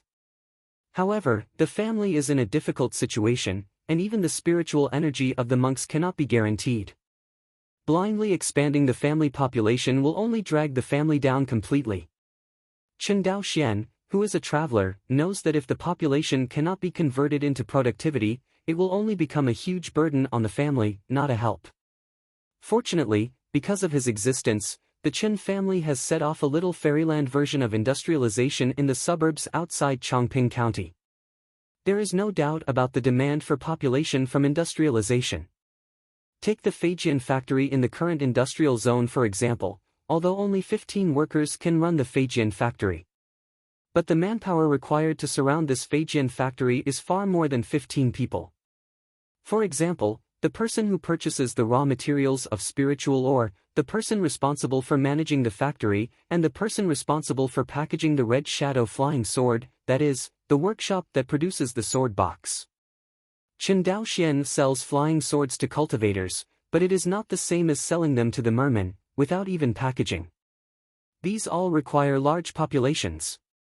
And with the expansion of the Feijian factory in the future, the population demand will also increase. Therefore, the Chen family not only wants to expand the population, but also Chen Daoxian is not going to use the expanded population to grow food. However, food is also an important foundation for the family, and the Chen family cannot always rely on external purchases to maintain the family's food consumption. For this situation, Chen Daoxian already had a solution in mind. But for the Chen family, there are only two most important things. 1. Cultivate a spiritual vein. 2. Expand the size of the family population. Chen Daoxian planned to do these two things together. The matter of Lingmai has been settled very well. Now and even in the future, expanding the family population will be the basic policy of the Qin family. At least 300 years. The expansion of the Qin family's population will not stop. Think of this. Qin Daoxian looked at Qin Ji and said, "Qin County Magistrate, the day after tomorrow, I will set off to Guang'an Prefecture to purchase supplies for the family. During the 2 months I have been away, I want your county to set up a family planning department, which will be dedicated to family planning. Responsible for encouraging and guiding the birth of the tribe. I set a goal for you, within 3 years, I want to expand the family population tenfold." Heard. Qin Ji's complexion changed on the spot, and he looked puzzled, but the patriarch, the family has not many fertile women, and it has expanded tenfold, this. I know there are not enough women in the family right now, but it will be enough soon. Qin Daoxian said lightly. Chapter 44. Subordinates obey. Qin Ji led the order to retreat. He had already guessed in his heart what method the young patriarch would use to expand the female population in the clan. That's right, that is what almost all the cultivation forces in Wanxinghai are doing, buying female slaves from Izumo. The Izumo War between Qianyuan Jianzong and Xian Yunzu lasted for 400 years. These 400 years. Whether they were monks, prisoners of war or mortals from Izumo, they were all sold to Wanxinghai in large numbers and became slaves to the major cultivation forces in Wanxinghai. The monks and prisoners of war in Izumo are better. If the enemy forces can afford the spirit stone, Qianyuan Jianzong allows the other party to redeem the prisoners of war by paying for the spirit stone. Izumo treated the prisoners of war of the Qianyuan sword sect in the same way. The war between the two sides has been fighting for so many years, and a set of secret and unannounced unspoken rules has long been formed. Everyone is fighting under this unspoken rule. Otherwise, if the two sides really don't follow any rules, then each other's high-level monks wantonly slaughter the enemy's low-level monks. This behavior is the most damaging to the enemy's forces and digs the enemy's foundation. But neither the Qianyuan sword sect nor the sect behind the Izumo kingdom chose this method. In Qin Daoxuan's view, high-level monks are a strategic force like nuclear weapons for any party's cultivation forces. And the war between Wanxinghai and Izumo country consumes each other's heritage little by little. Relying on the 7 immortal cities established by Qianyuan Jianzong in Izumo, no, there are now 6 immortal cities, which are madly devouring the lives of monks on both sides every year. After so many years of war, the two sides are no longer able to stop saying that they can stop.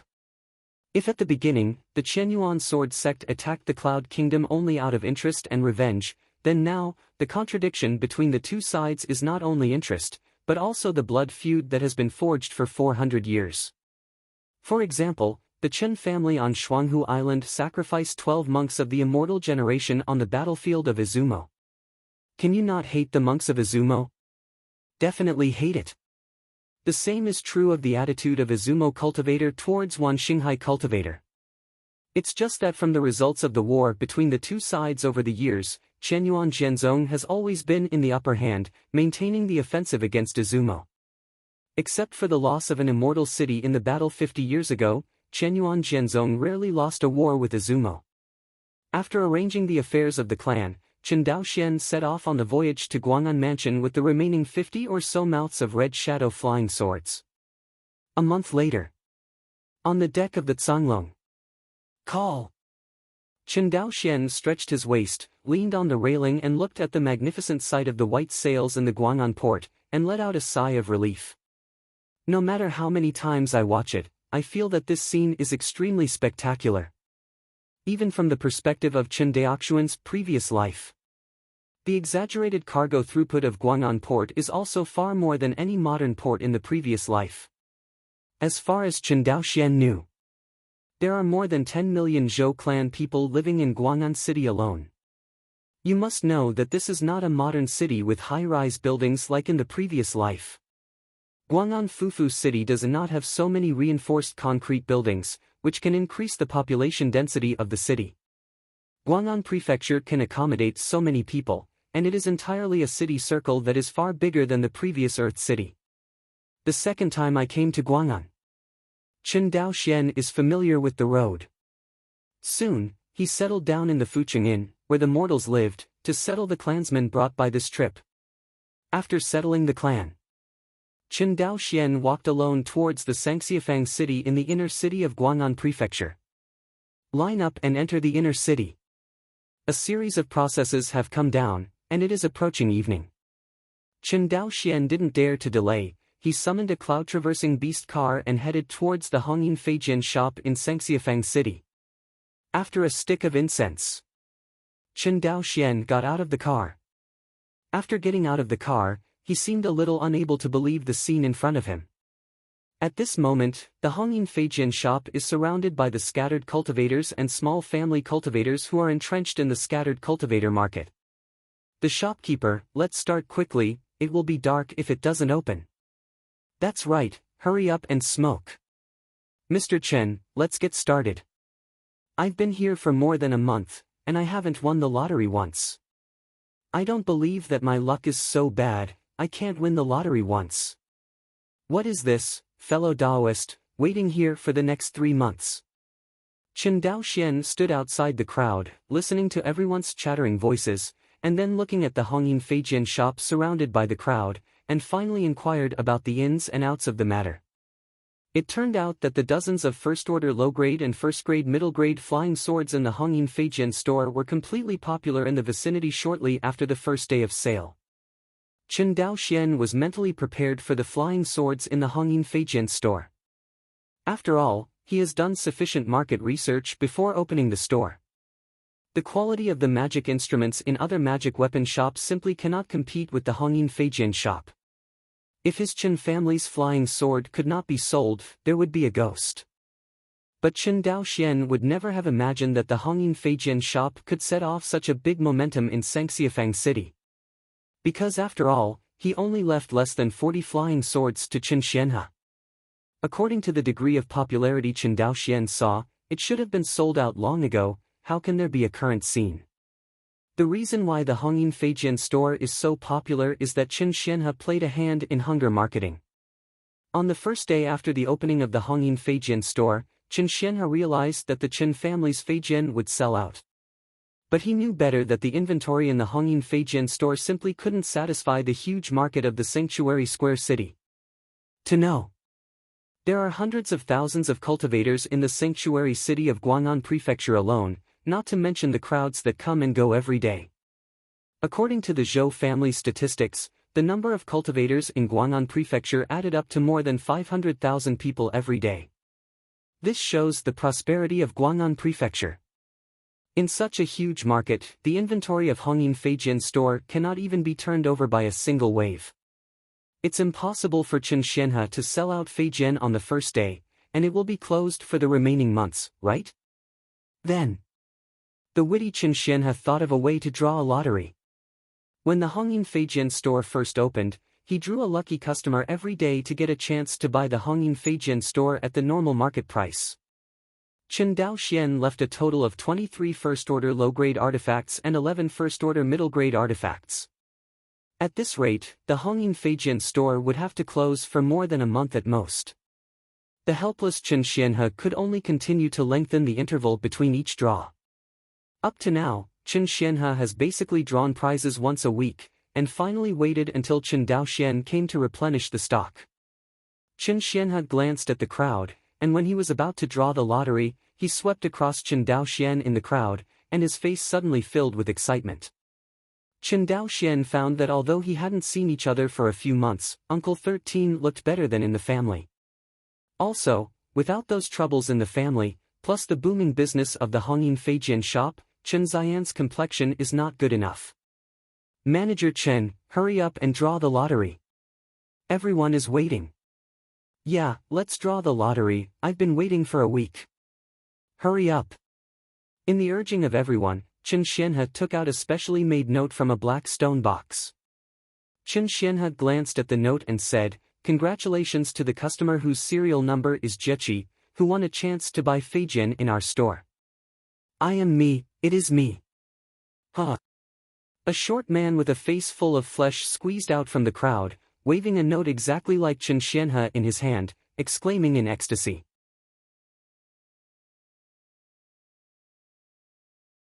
Chapter 45, Into the Night. Hongyin Feijian Shop. In front of the tea table, Chen Xianhe made Chen Daoxian a cup of spiritual tea, looked him up and down, and said with a smile, "Is everything in the family okay?" "All good." Taking the amber teacup handed over by Chen Xianhe, Chen Daoxian nodded. After the conversation changed, Chen Daoxian smiled and said, "By the way, Uncle 13, how did you come up with the idea of selling Feijian in this way?" "Hear this." Chen Xianhe immediately blew his beard and stared, and said angrily, "It's not your kid's fault." After speaking, he couldn't help laughing first. "The flying sword you made is of high quality, and there is no other company in the whole city that can compare with it. But the number is too small, not enough for those loose cultivators." Speaking of this, Chen Xianhe shook his head regretfully. "By the way, how many flying swords did you bring this time?" Seemingly thinking of something, Chen Xianhe looked at Chen Daoxian expectantly and asked. Hearing this, Chen Daoxian smiled slightly, and immediately took out 55 flying swords from the storage bag. "The flying swords produced by the family during this period are all here." Chen Daoxian pointed to the neat pile of sword boxes on the ground. "See." Chen Xianhe stepped forward, opened the sword boxes one by one, and carefully checked the flying swords in the sword box. "Okay. This flying sword has 3 feet of sword light, the body of the sword has a flowing light, and the texture is excellent. This one is also good." Seeing Uncle 13 excited like a child, Chen Daoxian was also very happy. "Check it out." Chen Xianhe raised his head and said, "But why is there so little Feijian? I remember that we bought more than 3,000 spirit stones at the beginning. In addition to the ore reserves in the family, it should be more than refining this Feijian." "Yes." "Hear this." Chen Daoxian stood up quietly. He walked to the door of the store, checked the closed door, and then set up a soundproof formation before returning to his seat and said with a serious face, "Uncle 13, this is a long story, then. Chen Daoxian will talk about a series of things such as encountering the merman on the way back to Shuanghu Island last time, and reaching a cooperation with the merman. Listen to Chen Daoxian's story." Chen Xian's mouth opened wider and wider. He did not expect that the family had undergone so many changes in just 3 months. Not only did he reach a cooperation with the merman tribe, but he also found a fairy seedling in the tribe. When he heard that Chen Daoxian found a fairy seedling in the clan, Chen Xianhe couldn't help sighing. With the probability of mortals giving birth to spiritual root monks, there are dozens of fairy seedlings hidden in our Chen family. It's a pity that I haven't been able to detect the spiritual root qualifications of the young children of my family in these years. I am completely afraid that after detecting the immortal seedlings, I will not be able to cultivate them, which will only increase the pain.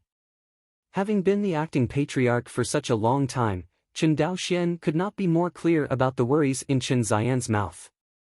It is true that the Chen family is completely able to select all the immortal seedlings in the clan and guide them on the path of cultivation. But then what?